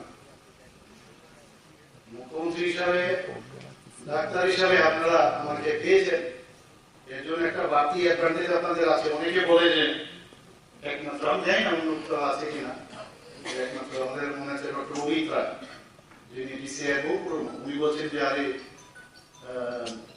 আমাদের বিসি রায়ের পরে একমাত্র ডাক্তার চিফ মিনিস্টার ত্রিপুরাতেই হল। তো আমরা তো খুব খুশি। আমি বললাম যে আর কার সাথে কার তুলনা করছেন, নিজের ব্যক্তি। তো যেহেতু সুযোগ এসছে আস্তে আস্তে করে আমরা তো সমস্ত হেলথ সার্ভিসটাই চেঞ্জ করতে চাই বিভিন্ন জায়গায়। কিছুদিন আগে আমরা এখানে ট্রমা সেন্টার আমরা করেছি, সাউথে শান্তিবাজারে করেছি, সাউথে শান্তিবাজারে করেছি ট্রমা সেন্টার, গুমতিতে করেছি, আমবাসাতে করেছি। শুধু তাই না, কিছুদিন আগে গুমতিতে কার্ডিয়াক কেয়ার একটা ইউনিট করেছি, এত সুন্দর। মানে আমার কাছে গত 3 দিন আগে আমরা যে ওখানে জায়গাটাকে সব আগে তিনি নির্ধার দিয়েছিল একটা মেডিকেল করে হবেই, সেটা একটা মুভ হয়েছিল। তো মুভ হওয়ার পরে আমি খুঁজছিলাম কোথায় গেল, আমাদের সেক্রেটারি মহোদয় আমাকে সেদিন একটা মিটিং এ ছিলাম, উনি বলেন যে ওরা এসছে, কথা হয়েছে, দে আর রেডি। তো সেই আমবাসার মধ্যে আমরা বলেছিলাম যে এডিসি এলাকায় একটা মেডিকেল কলেজ খুলবো, ওনারা বলছেন যে আমরা পিপিপি মডেলে আমরা এখানে তুলতে চাই, সেটাও হবে। আমরা তো কোনোদিন ভাবিনি যে প্রধানমন্ত্রী আমাদের এখানে রেলওয়ে দিয়ে দেবে এবং ব্রড গেজে 12টা মানে এক্সপ্রেস ট্রেন, ডেমো ট্রেন। আরেকটা হচ্ছে এখন যখন ট্রেনে যাই আমি বিভিন্ন জায়গায় ট্রেনে বিশটা রুমে যখন বসি মনে আমি লন্ডনে আছি এরকম একটা অবস্থা, এত সুন্দর ট্রেন। আমি জানি না এখানে কি কত চলেছি না, মানে সব ইন্টারসিটির জন্য আমি যখন আমাদের রেল মিনিস্টারের কাছে যাই, হেলথ মিনিস্টারের কাছে যা বলি, এখন বাকি রয়েছে একটা এইমসের মতো না হলে একটা এইমস লাইক এবং ড্রিমস বা পানিসাগর কমিউনিটি যে হেলথ সেন্টার সেটাকে আমরা মহকুমা হাসপাতালে উন্নতি করেছি। আমরা বক্সনগর, কাঞ্চনমালা, মোহনপুর, কল্যাণপুর, নতুন বাজার এবং অম্পিতে 6টি প্রাথমিক স্বাস্থ্য কেন্দ্রে নতুন ভবনও আমরা উদ্বোধন অলরেডি করা হয়ে গেছে। মেরা হাসপাতাল পোর্টাল একটা আমরা বের করেছি, এতে করে যারা ক্যান্সার পেশেন্ট তাদের পক্ষে খুব সুবিধা হয়েছে। আমাদের যে অটল বিহারী বাজপেয়ী রিজিওনাল ক্যান্সার হাসপাতালে এই যে হাসপাতাল প্ল্যাটফর্ম, তাতে করে রোগীদের খুবই সুবিধা হয়ে গেছে। শুধু তাই নয়, সমস্ত জেলা হাসপাতালে যারা এখন ডিজিটালের যুগ আমরা সবাই জানি, সেখানে টেলি রেডিওলজি সার্ভিস, এইচএমসি এবং জিবিপি হাসপাতালে রেডিওলজি সার্ভিস আমরা চালু করেছি। তাছাড়া আমরা আগরতলা গভর্নমেন্ট মেডিকেল কলেজে আপনারা জানেন মাত্র এখন আমরা 50টা সিটের বিএস স্টার্ট করেছি এখানে, কিন্তু একদিন হয়তো 100 হবে। আমি বারবার বলছি ইনফ্রাস্ট্রাকচার এমনভাবে ডেভেলপ করবেন। হোস্টেলের একটু সমস্যা হচ্ছে, হোস্টেলের জন্য আমরা দুটো জায়গায় এখন আপাতত রেখেছি। আমি অলরেডি বলেছি যে হোস্টেল আস্তে আস্তে করে স্টুডেন্ট বাড়তে থাকবে, তো সেই হোস্টেলের জায়গা চিহ্নিত করার জন্য আমি আধিকারিকদের বলেছি যে ওখানে একটা হোস্টেলের গার্লস এবং বয়েজ তাদের জন্য আলাদা হোস্টেলের ব্যবস্থা রাখবে এবং এমন ভাবে যেন করা হয় যাতে করে 100 স্টুডেন্ট আগামী দিন বাইরে বেশিও হতে পারে, যে আজকে এখানে জায়গা নেই এরকম না, ভালো করে যেন সেটা হয়। এবং আমি এরকমও দেখেছি যে আমরা গতানুগতিক হোস্টেল হয়, দেখা যায় যে কমন বাথরুম বা এইসব ব্যবস্থা থাকে। আমি বলেছি না, যাতে করে প্রতিটা পড়ার পরে কিন্তু এই বিষয়গুলো আসে, পড়ার আগেই যেন কমন বাথরুম না করে যাতে অ্যাটাচ থাকে, সেগুলো করা যায়, জায়গা থাকে। আমাদের যে প্রবলেমগুলো আছে, তো সেই বিষয়ে আমি বলেছি হোস্টেলটা হলে আমাকে ডিজাইন দেখানোর জন্য আমরা এই যে 23 বছর ধরে যারা চিকিৎসকরা ছিল তাদের এতদিন ধরে প্রমোশন হয়। এরকম আমার কাছে কিছু মানে এক্সাম্পল আছে যে মা বাবা পাস মানে যারা ছেলে মেয়ে তারা একই গ্রেডে ছিল 23 বছর পর। আগে তো জিন্দাবাদ জিন্দাবাদ এইগুলো নিয়ে ব্যস্ত ছিল সবাই, আর তো কোনো কাজ ছিল না কিছু, কাজেই ওদের প্রমোশন দেওয়া হয়নি। আমরা এসে এই গভর্নমেন্ট আসার পর ওদেরকে আমরা প্রমোশন দিয়েছি। আমরা এই যে প্রায় 1480 মাত্র ক্যাডার স্ট্রেংথ ছিল আমাদের এই টিএসএ ত্রিপুরা হেলথ সার্ভিস, সেই জায়গায় এখন 2170 আমরা করেছি। কিছুদিন আগে আমি যখন সেক্রেটারি সাহেবকে বললাম যে আমাদের তো যারা স্পেশালিস্ট ডিক্লেয়ার হয়েছে, নন ক্লিনিক্যাল বা পারা ক্লিনিক্যাল যারা আছে তাদের কিন্তু স্পেশালিস্ট হিসেবে করা হয়নি। আমি বললাম যে না, এটা হবে না, স্পেশালিস্ট ঠিক আছে, ওনারা ক্লিনিক্যাল হলে খালি স্পেশালিস্ট হবে। আমার যত অভিজ্ঞতা যারা মাইক্রোবায়োলজিতে আছে তারাও তো কম করে না, তারাও তো স্পেশালিস্টই। তো তারপর বলার পর ওনাদেরকেও আমরা ইনক্লুড করলাম, কেউ যেন মানে একটা আলাদা কেউ যেন না মনে করে। যে ক্যাবিনেটও সেটা ডিসিশন হয়েছে। তো সব দিক দিয়ে দেশের সমস্যাগুলো আমরা বুঝি, কিন্তু একটা জিনিস আমি বলবো, ইনফ্রাস্ট্রাকচার তো আমরা দেবো, কিন্তু একটা বার খালি আপনাদের কাছে অনুরোধ যে আপনার চেম্বারের যে চেয়ার বা আদার যে ফেসিলিটিস গুলো আছে সেগুলো আপনারা যেভাবে দেখে রাখেন ঠিক সেইভাবে আপনারা দেখে রাখবেন। কারণ আমি কিছুদিন আগে একটা প্রোগ্রামে আমি গিয়েছিলাম, আমি বলেছি যে সমস্ত বিল্ডিং গুলো অন্তত করি, কিন্তু বিল্ডিং গুলো করার পরে সেগুলো রক্ষণাবেক্ষণ হয়, বটগাছ উঠে থাকে।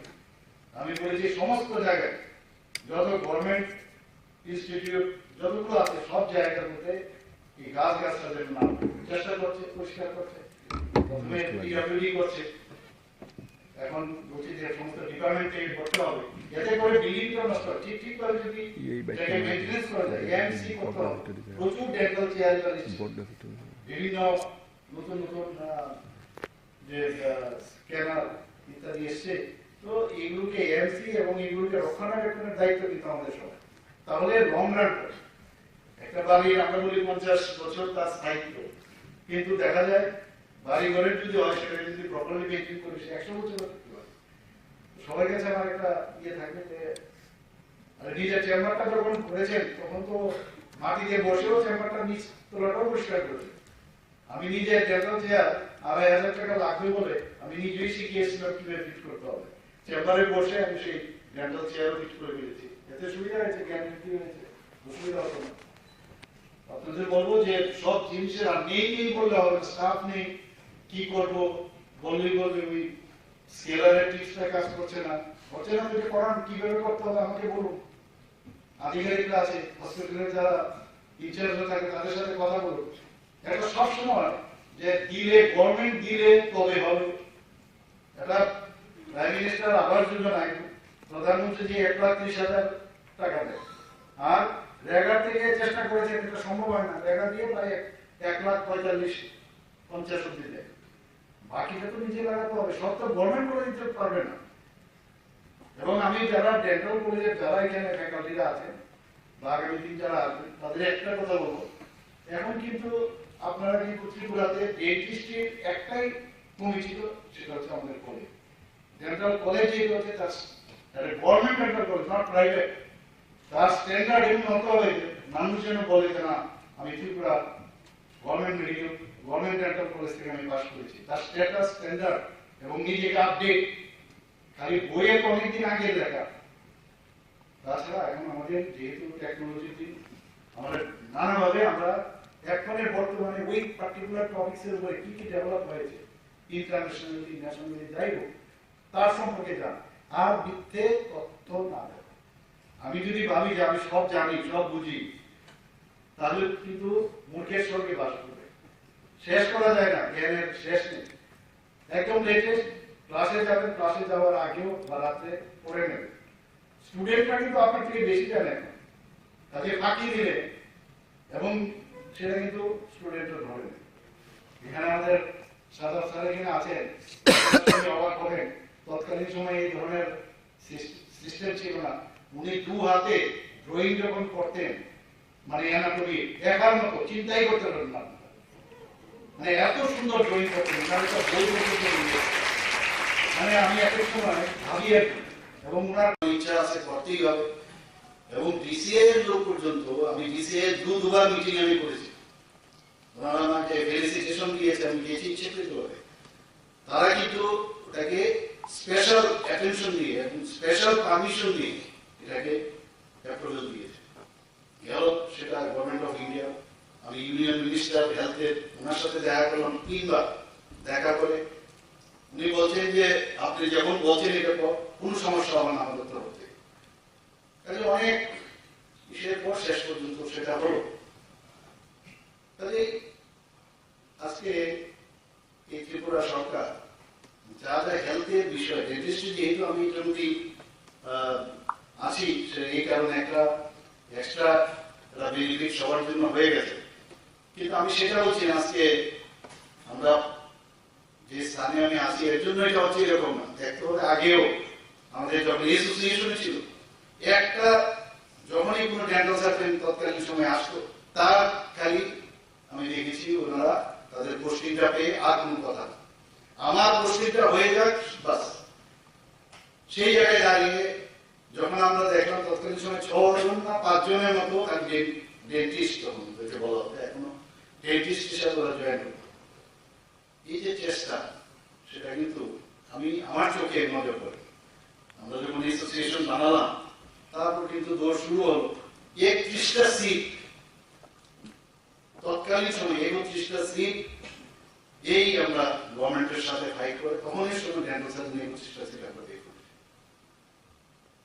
31টা সিটের মধ্যে মাত্র 6 জন ডেন্টাল সার্জন তখন পেতে। আমি জয়েন করিনি, অন্যরা জয়েন করেছে। ঠিক করেছি গভর্নমেন্ট সার্ভিস করব, তাই 9 বছর প্রাইভেট করেছি। কিন্তু শেষ পর্যন্ত যখনই মিনিস্টারদের এখানে যেতাম, তো মিনিস্টারদের এখানে যাওয়ার পরে আমাদের সমস্ত সমস্যা ইত্যাদি মানে আমাদের যেন, কারণ আমাদের সার্ভিস তো ছিল না, সার্ভিস করার জন্য বিভিন্ন সেসব কাজের জন্য যেতাম। তো যাওয়ার পরে যেহেতু আমি, ওরা ভাবতো আমার সাথে যারা কলিগরা, যারা almost all were absorbed in service, service মানে ডেন্টিস্ট হিসাবে উনি নেই, কিন্তু মানে সার্ভিস রুল। তো সেখানে যেভাবে আমার সাথে ইন্টারেক্ট হতো মিনিস্টারদের সাথে, তাতে করে ওদেরও অসুবিধা হতো, বললো যে না আপনি একটা কাজ করুন, সার্ভিসে ঢুকে যান। তো আমি এমনিতেই ওখানে হেলথ ডিরেক্টরেটে একদিন গেলাম, যাওয়ার পরে আমার এক কলিগ চুপচাপ একটা লিখলো যে আমি জয়েন করবো, পরে আমাকে বলি এখানে সই করুন, সই করুন, আমি দিয়ে দিলাম। এই হয়ে গেল আমার ইসেতে। অনেকে বললো যে আপনার এখানে জয়েন করা, আমরা তো আপনাকে ভেবেছিলাম অনেক কিছু, আপনাকে নিয়ে স্বপ্ন দেখছি, অনেকে আমাকে অবজেকশন দিয়েছে। তো জয়েন করার পরে তখন বুঝলাম সিএল কাকে বলে, ইএল কাকে বলে, এইসব ইত্যাদি যে বিষয়গুলো তখন জানা ছিল না। এবং এই কারণেই কিন্তু আমার কলিগরা আমাকে বলছে যে আপনি যতক্ষণ ধরে সরকারি চাকরি না করবেন ততক্ষণ এই বিষয়গুলো আপনি জানতে পারবেন। তো যাই হোক, তো এগুলো তো বললাম। আমার মনে আছে যখন এমবিএস করে আসলাম, আসার পরে আমি এখানে, আমার আগে আরেকজন ওরাল সার্জন এখানে ছিল,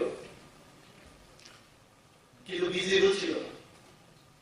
ওরাল সার্জন ওনার পোস্টিং ছিল ওনার বাড়িতে, বাড়ি home town Dharmanagar, oral surgeon. আমি এমবিএস করে আসলাম ওরালের রেগুলার অফিসার সার্জন। আমার কোর্স তো বেশি, যে ডিউরেশন আমার ঠিক 6 মাস আগে আমাদের কলেজ থেকে আরেকজন ডাক্তারবাবু অপারেটিভ ডেন্টিস্ট্রি বলতে থাকে, যেটা গ্যান্ডো এখন বলা হয়, অপারেটিভ ডেন্টিস্ট্রিতে পাস করেছে। তো যাওয়ার পর আমাদের তখন এই সেই হাপানিয়ার যে স্টেট হসপিটাল, সেখানে আমাদের পোস্টিং হলো। আমি একে বললাম যে আমাদের তো যেহেতু আমরা দুজন আছি, আমাদের দুটো ডিপার্টমেন্ট হওয়া দরকার। বললো এই ত্রিপুরাতে কিছুই হবে না। উনি আমাকে বললেন ত্রিপুরাতে কিছু হবে না। আমি আচ্ছা দেখি না, ট্রাই করি। সেখানে যে মিনিস্টার, যার কথা একটু আগে আমি বললাম, আমার সাথে একটা ফ্রেন্ডলি রিলেশনশিপ তৎকালীন গভর্নমেন্টে, ওনাকে আমি বললাম বলে করুন। সেখানে ওরালের মেয়েদের সার্জারি করে একটা ক্লিনিক আমরা করলাম, আর অপারেটিভ ডেন্টিস্ট্রি একটা করলাম। আমি যখন ওকে বললাম তুমি এটা ইনচার্জ হয়ে যাবে, বলে আমার পক্ষে এটা সম্ভব হবে না। তো আমি দুটোরই ইনচার্জ হয়ে গেলাম। তখন এই সময় যারা ওইখানে, এই শুরু হলো যে ডিপার্টমেন্ট ওয়াইজ ব্যবস্থা।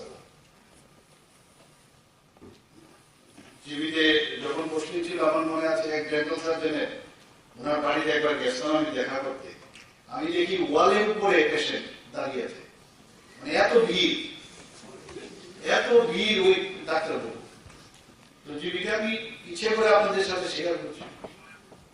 তো ওনাকে তখন জীবিতে গেলাম, একটু বসার অবস্থা নেই, 5-6টা টেবিল, আবার ওই যে বোর্ডটা আমরা দিয়ে রাখতাম এক একজন দরজার দিকে, যাতে I am doctor this, my name is this, মানে আমার কাছে আসো, তাহলে আমার বাজারও খুব গরম হবে।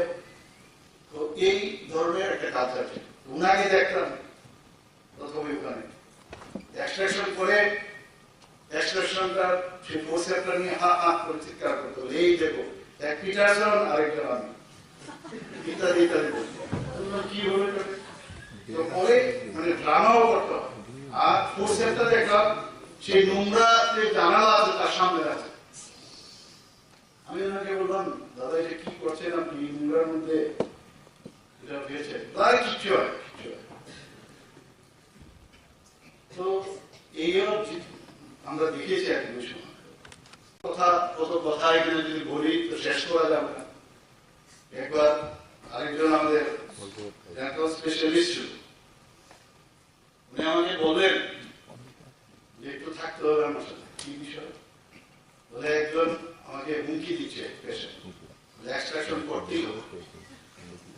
তো আমাকে বলছে চেম্বার থেকে আমি বলেছি, কারণ ওখানে যদি সমস্যা হয়, ও এসছে, হি ওয়াজ অ্যালকোহলিক, তো আমাকে বসিয়ে রাখলেন। তো এসছে, আসার পরে বলছে যে আরে আমার এক্সট্রাকশন করে দিই। বলা হবে না, আপনি যে অবস্থায় এসছেন এই অবস্থার মধ্যে এই অ্যালকোহল পেশেন্টে ইনজেকশন কাজ করবে না। বলে আমার মৃত্যুর জন্য কেউ দায়ী নয়, লিখে দিচ্ছি। তো বলে ঠিক আছে বসো।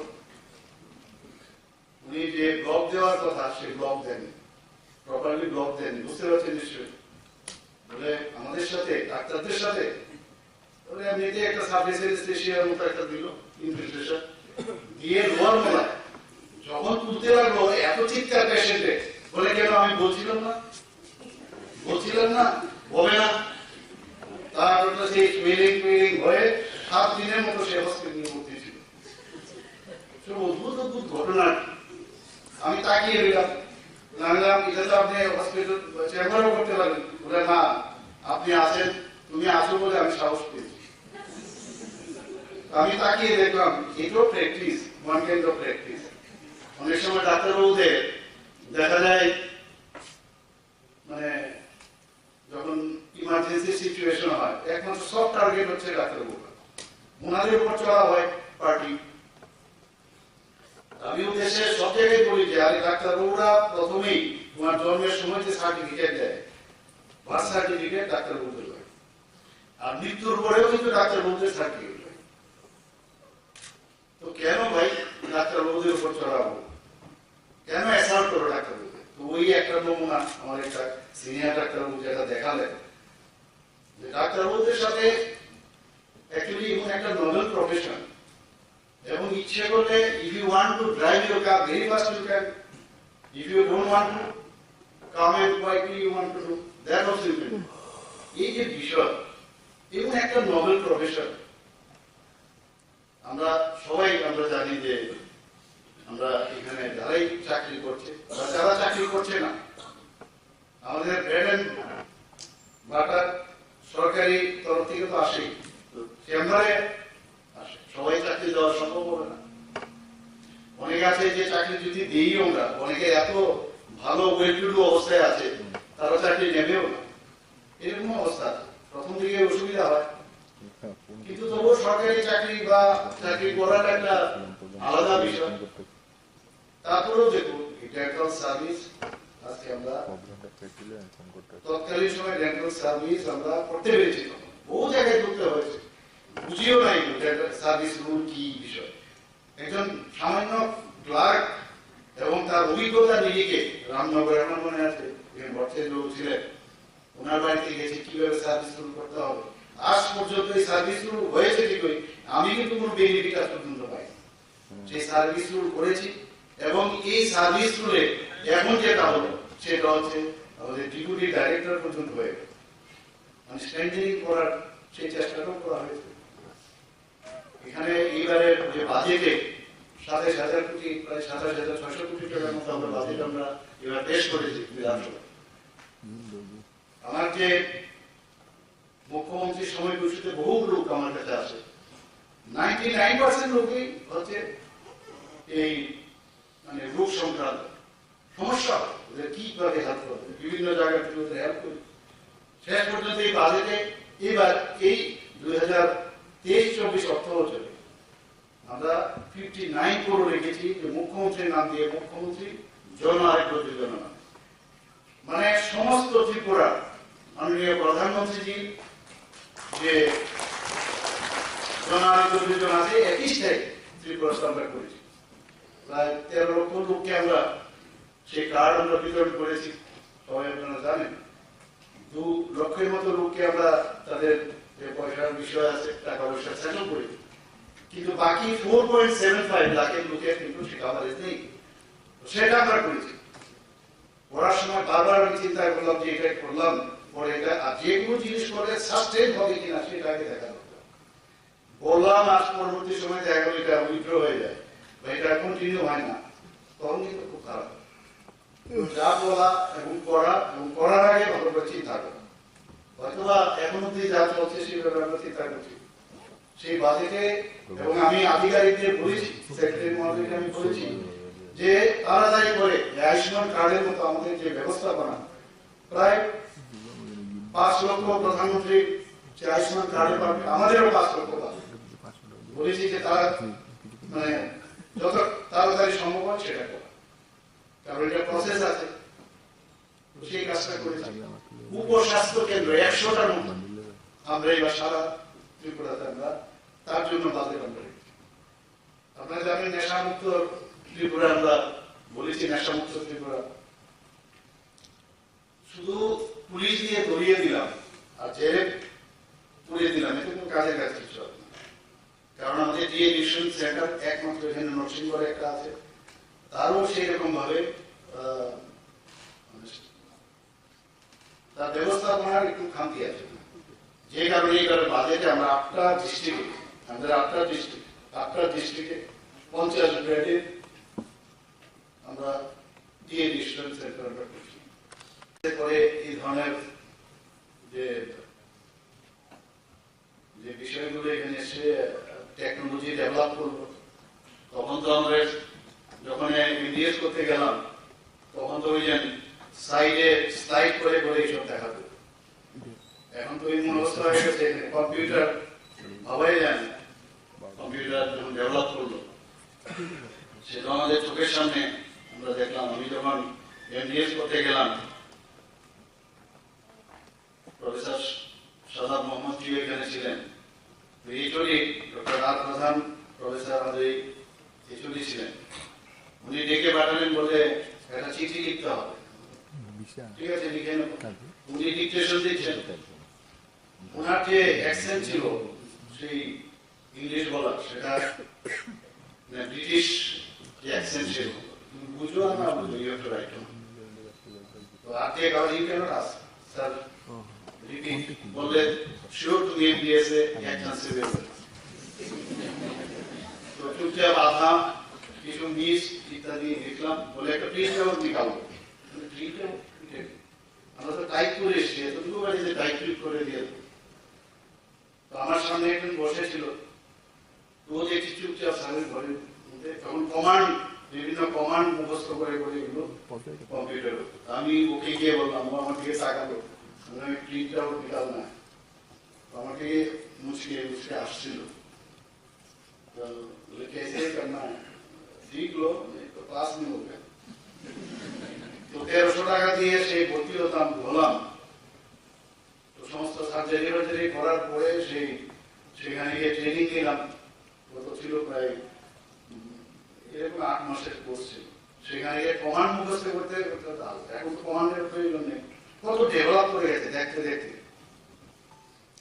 আর সিটি যখন করতাম ব্লাইন্ডলি করতাম, এক্সরে মেশিন একটা থাকবে, অসম্ভব ব্যাপার। এটা চেম্বারের মধ্যে এক্সরে মেশিন, আরে বাবা, এখন দেখুন কোন জায়গায় আমরা পৌঁছে গেছি। আগামী দিন এখন আজকে যেগুলো টেকনোলজি আমরা ইউজ করি, আমি চিন্তা করছি আগামী দিন এগুলো অবসলেট হয়ে যাবে। মানে চিন্তাই যদি করি সাথে সাথেই মনে হবে কেন দেখা যাবে, এরকম হতে পারে। মানে কোথায় যে যাচ্ছে টেকনোলজি। তো পেছনের দিকে তাকিয়ে লাভ নেই, কিন্তু পেছনের ইতিহাস আমাদের কিন্তু শিক্ষা দেয়। তো ডেন্টিস্টের যে ডেভেলপমেন্ট, আপনারা যারা পুরনো যারা ডেন্টাল সার্জনরা এখানে উপস্থিত আছেন, যেখান থেকে ডেন্টিস্ট থেকে ডেন্টাল সার্জনের যে নাম বদলের বিষয় যখন শুরু করলাম, তখন বিগত যে সরকার ছিল, হেলথ মিনিস্টার ছিলেন, উনি স্বর্গবাস হয়েছে। ওনার সাথে আমার ব্যক্তিগত যে কোনো কারণে একটা রিলেশন ছিল। একদিন উনি বললেন যে আপনি আসুন আমার অফিসে। গেলাম, যাওয়ার পরে উনি বললেন যে ডেন্টাল কলেজ আপনি বলছিলেন সেদিন ডেন্টাল কলেজ করবেন। বললাম আপনারা যদি হেল্প করেন, বলে 2 দিনের মধ্যে আপনার সমস্ত ডিপিআর বানাতে পারবেন। হ্যাঁ, বানিয়ে নেব, সব তো আছেই। তো তো সেখানে গিয়ে দেখলাম যে আমাদেরই মেডিকেলের ফ্যাকাল্টি, একজন তো এখন নেই, মেডিকেল সুপারিনটেন্ডেন্ট ছিলেন বিআর আম্বেদকর হসপিটালে, আরেকজন এখনো আছেন, উনি ডাইরেক্টর ছিলেন। এমন ভাবে বলেন যে আরে ডেন্টিস্টের তো ডেভেলপমেন্ট কি হবে, এই নিয়ে ওখানে তর্ক বিতর্ক ইত্যাদি হলো। আমিও সাংঘাতিক ভাবে আমি আওয়াজ করি, আপনাদের মতো যদি মানসিকতা আপনারা ইয়ে থাকে তাহলে কোনোদিন হবে না।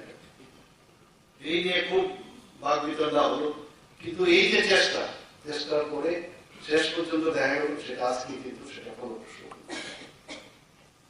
যে একটা ডেন্টাল কলেজ 2 মাসের মধ্যে এই ডেন্টাল কলেজ আমরা এখানে করতে পেরেছি। মাননীয় প্রধানমন্ত্রী নরেন্দ্র মোদী নিজে আমি গুয়াহাটি থেকে মেঘালয় যাচ্ছিলাম গাড়ি করে, যখন সব ঠিকঠাক হঠাৎ করে খবর এলো যে মাননীয় প্রধানমন্ত্রীজির একটু কোয়ারি আছে, কারণ ওখান থেকে একই ফ্লাইটে আমরা আগরতলায় আসবো ওনার সাথে, ওনার ফ্লাইটে। তো মেঘালয়ের প্রোগ্রাম সেরে এখানে আসবো। কি প্রোগ্রাম? এখান থেকে একজন বিধায়ক চিঠি লেগেছে পিএম অফিসে, বলছে যে এখানে ডেন্টাল কলেজে ফ্যাকাল্টি দেখানো হচ্ছে, এটা তো মেডিকেল কলেজে অ্যানাটমি ফিজিওলজি দেখানো হয় না, মেডিসিন এসব ইত্যাদি সার্জারি, তো এইসব দেখানো হয়েছে। এটা তো তাহলে তো এই এমসির মানে তাদের যে এমসিআই এর যে গাইডলাইন্স অনুসারে তাদের তো ক্যান্সেল হয়ে যাবে রিকগনাইজ। এভাবে হতে পারে না। এটার দুটো উদ্দেশ্য হতে পারে, একটা হতে পারে ওনার আসলে জ্ঞানী, আর দ্বিতীয় হচ্ছে ইচ্ছাকৃত।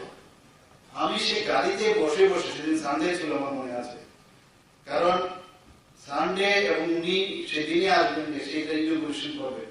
আর যখন এই কন্ট্রোভার্সি হয়েছে, নিশ্চয়ই এটা ওনার পক্ষে সম্ভব হবে না এটা করার।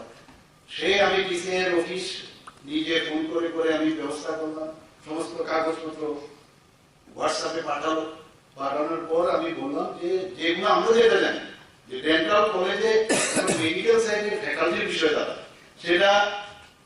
এটা ইমপ্লাইড যে, কারণ একজন সার্জেন ডেন্টাল কলেজে বসে থাকবে না সারা দিন ধরে, একজন অ্যানাটমিক প্রফেসর ডেন্টাল কলেজে বসে থাকবে না, এই সিস্টেম।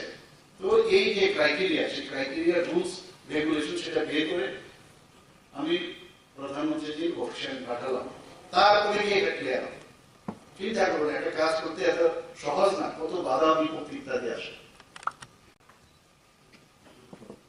আজকে আমরা আনন্দিত যে এখানে যে ট্রেনিং এর ব্যবস্থা করা হয়েছে। আমি যা শুনলাম, যেহেতু সময়ের পাবন্দি আছে, আমাদের পদ্মশ্রী অ্যাওয়ার্ডি প্রফেসর সাদা মোহাম্মদ পিএম জয়েন্টের উপর এখানে বলেছেন প্রায় 2 ঘন্টার সময়। আমি যা শুনলাম এখানে আপনাদের সামনে ওনার যে ট্রেনিং এর যে বিষয়, সে সাইন্টিফিক প্রোগ্রামের উপর ভিত্তি করে উনি ওনার যে প্রেজেন্টেশন দিয়েছেন, এবং আমি শুনলাম সবাই এতে একটা রেসপন্স পাওয়া গেছে সব ডেন্টাল সার্জন।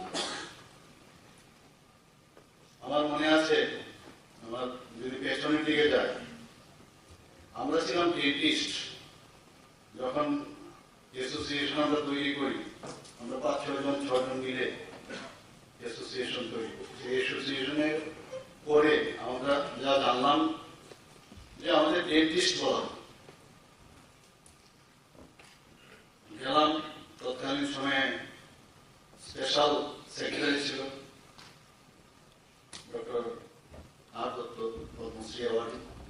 ওনার কাছে গিয়ে বললাম যে আমাদের তো বিভিন্ন জায়গায় ডেন্টিস্ট করে বলা হয় না, আমাদের ডেন্টাল সার্জন বলা হয়। উনি এনকারেজ করলেন, বলে খুব ভালো, এটা তো চেঞ্জ করা দরকার, তো সমস্ত কাগজপত্র দাও। তো সেই কাগজপত্র আমরা বের করলাম, রেলওয়ে থেকে আরম্ভ করে আর্মি, ডেন্টাল কোর্স, বিভিন্ন জায়গা থেকে। তো দৌড়ে সেটা ওনার কাছে গেলাম, যাওয়ার পরে ওনাকে দিলাম। তারপর থেকে সেটা চেঞ্জ হয়ে ডেন্টিস্ট থেকে আমরা ডেন্টাল সার্জন করলাম। কারণ ডেন্টিস্টে যদি বলা হয়, অনেক সময় তার মিনিংটা ঠিকভাবে বোঝা যায়। ডেন্টিস্ট্রিতে সার্জারিটা সবসময় আসে, ছোট সার্জারি হোক বড় সার্জারি হোক, কিন্তু উই আর অল সার্জেন্স। এই যে বিষয়টা, আমি মাঝে মাঝে ডিসিআই মিটিংও যখন যাই, অনেক সময় এটা কিন্তু একটা আত্মমর্যাদার বিষয়। সেখানেও দেখি অনেক সময় ভুল করে ওরা ডেন্টিস্ট অ্যাক্ট, ডেন্টিস্ট এসব ইত্যাদির মধ্যে থাকে। তো নিজেকে প্রতিষ্ঠিত করার যে চেষ্টা, সেটা কিন্তু সেই সময় থেকে আমাদের ছিল। আমরা যে 5-6 ছিলাম অ্যাসোসিয়েশনে, তখন আমরা এই কাজটা আমরা করতাম। আমার মনে আছে আমরা যখন প্রথম সাইন্টিফিক সেশন করবো, কিছুই জানি না সাইন্টিফিক সেশন কিভাবে করতে হবে। তো প্রথম যে সাইন্টিফিক সেশন, বিডিএস করে কি সাইন্টিফিক সেশন কিভাবে করতে হয় কিছুই নেই, যে ধরনের বোর্ডও ছিল না, কিছু নেই। আমার মনে আছে আমি বললাম যে সাহস করে বললাম আমি ওটা সাইন্টিফিক সেশন আমি দেব।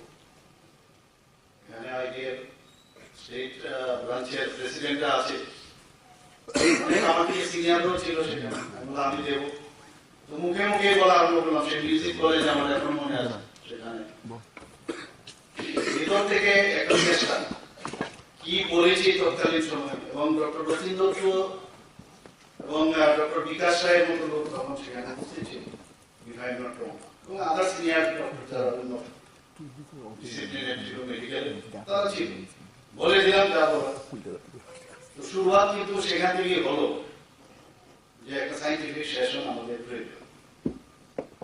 যখন যেটা বলে তখন বলতো আই এম দ্য বেস্ট, ভয় পাওয়ার কিছু বিষয় নেই, আই এম দ্য বেস্ট, আমি যাই জানি আমার থেকে কেউ জানে না। এই যে বিষয়টা, এটা যখন থাকবে তাহলে সবকিছু ভয় এবং কেবলা হতে হবে। তো সেখান থেকে মানে যেহেতু আমরা মানে অন্যরকম একটা জগতে থাকি, তো সেখানে এত উনার নাম সবাই জানে। যারা টিচার হয়েছে, টিচারের মর্যাদাটা রাখবেন, স্টুডেন্টের সাথে রিলেশন থাকবে, কিন্তু এই রিলেশন যেন মানে টিচার এবং স্টুডেন্টের যে রিলেশন হয়, আমরা যা নর্মাল স্কুল কলেজে যেরকম আমরা করেছি, এখন আমরা বহু টিচারের, আমার একজন আইডল টিচার বলতে চাই, সেরকম আইডল টিচার আপনার। একটা উদাহরণ দিয়ে আমি আমার বক্তব্য এখানে শেষ করছি। আমার মনে আছে অর্থ রশিয়াতে খুব নাম করা একটা বলছি, সেগুলো আমরা করবো অনেকদিন ধরে, আমরা চিন্তা ভাবনা আছে। আসলে সময় হচ্ছে আসল বিষয়, সময়ে কথা বলবে, সময়ের জন্য ওয়েট করতে হবে, তার অগ্র করে লাভ নেই। আর আগে আমাদের তো পায়ে তোলার সূত্রই শেষ হয়ে গেল, আপনাদের তো তাও হয় না, কিছু করতে হয় না। মুখ্যমন্ত্রী হিসাবে, ডাক্তার হিসাবে আপনারা আমাকে পেয়েছেন, এর জন্য একটা বাড়তি অ্যাডভান্টেজ আপনাদের আছে। অনেকে বলে যে একমাত্র, আমি জানি না অন্য আছে কিনা, একমাত্র আমাদের মনে আছে ডক্টর অমিত রায়, যিনি ডিসিআই বহু পুরনো, উনি বলছেন যে আরে আমাদের বিসিআই এর পরে একমাত্র ডাক্তার চিফ মিনিস্টার ত্রিপুরাতেই হল। তো আমরা তো খুব খুশি।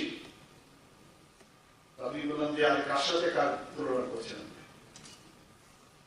নিজের ব্যক্তি। তো যেহেতু সুযোগ এসছে, আস্তে আস্তে করে আমরা তো সমস্ত হেলথ সার্ভিসটাই চেঞ্জ করতে চাই বিভিন্ন জায়গায়। কিছুদিন আগে আমরা এখানে ট্রমা সেন্টার আমরা করেছি, সাউথে শান্তিবাজারে করেছি,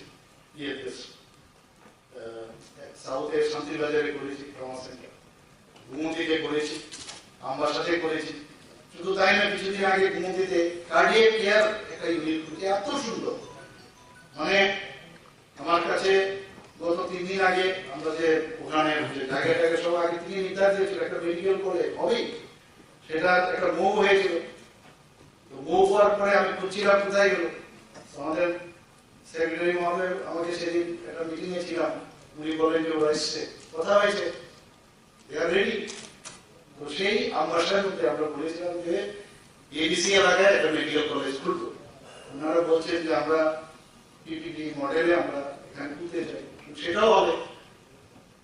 আমরা তো কোনোদিন ভাবিনি যে প্রধানমন্ত্রী আমাদের এখানে রেলওয়ে দিয়ে দেবে, এরকম ব্রডগেজে 12টা মানে এক্সপ্রেস ট্রেন, ডেমো ট্রেন। আরেকটা হচ্ছে এখন যখন ট্রেনে যাই আমি বিভিন্ন জায়গায় ট্রেনে, এই 20টা তুমি যখন বসি কোনো আমি লন্ডনে আছি, এরকম একটা অবস্থা। এত সুন্দর ট্রেন, আমি জানি না এখানে কি কত চলেছেন না, মানে সব ইন্টারসিটির জন্য আমি যখন মাননীয় আমাদের রেল মিনিস্টারের কাছে যাই, হেলথ মিনিস্টারের কাছে যা বলি, এখন বাকি রয়েছে একটা এইমসের মতো না হলে একটা এইমস লাইক যেমন ড্রিমস বা পানিসাগর কমিউনিটি যে হেলথ সেন্টার, সেটাকে আমরা মহকুমা হাসপাতালে উন্নতি করেছি। আমরা বক্সনগর, কাঞ্চনমালা, মোহনপুর, কল্যাণপুর, নতুন বাজার এবং অম্পিতে 6টি প্রাথমিক স্বাস্থ্য কেন্দ্রে নতুন ভবনও আমরা উদ্বোধন অলরেডি করা হয়ে গেছে। মেরা হাসপাতাল পোর্টাল একটা আমরা বের করেছি, যাতে করে যারা ক্যান্সার পেশেন্ট তাদের পক্ষে খুব সুবিধা হয়েছে। আমাদের যে অটল বিহারী বাজপেয়ী রিজিওনাল ক্যান্সার হাসপাতালে এই যে হাসপাতাল প্ল্যাটফর্ম, তাতে করে রোগীদের খুবই সুবিধা হয়ে গেছে। শুধু তাই নয়, সমস্ত জেলা হাসপাতালে যারা এখন ডিজিটালের যুগ আমরা সবাই জানি, সেখানে টেলি রেডিওলজি সার্ভিস, এইচএমসি এবং জিবিপি হাসপাতালে রেডিওলজি সার্ভিস আমরা চালু করেছি। তাছাড়া আমরা আগরতলা গভর্নমেন্ট মেডিকেল কলেজে আপনারা জানেন মাত্র এখন আমরা 50টা সিটের বিএস স্টার্ট করেছি এখানে, কিন্তু একদিন হয়তো 100 হবে।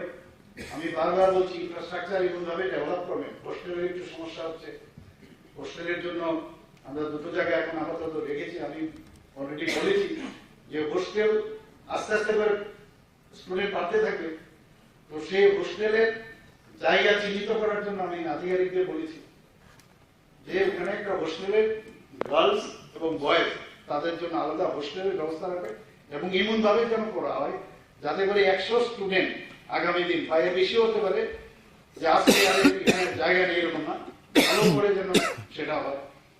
এবং আমি এরকমও দেখেছি যে আমরা গতানুগতিক হোস্টেল হয়, দেখা যায় যে কমন বাথরুম বা এইসব ব্যবস্থা থাকে। আমি বলেছি না, যাতে করে প্রতিটা পড়ার পরে কিন্তু এই বিষয়গুলো আসে, পড়ার আগেই যেন কমন বাথরুম না করে,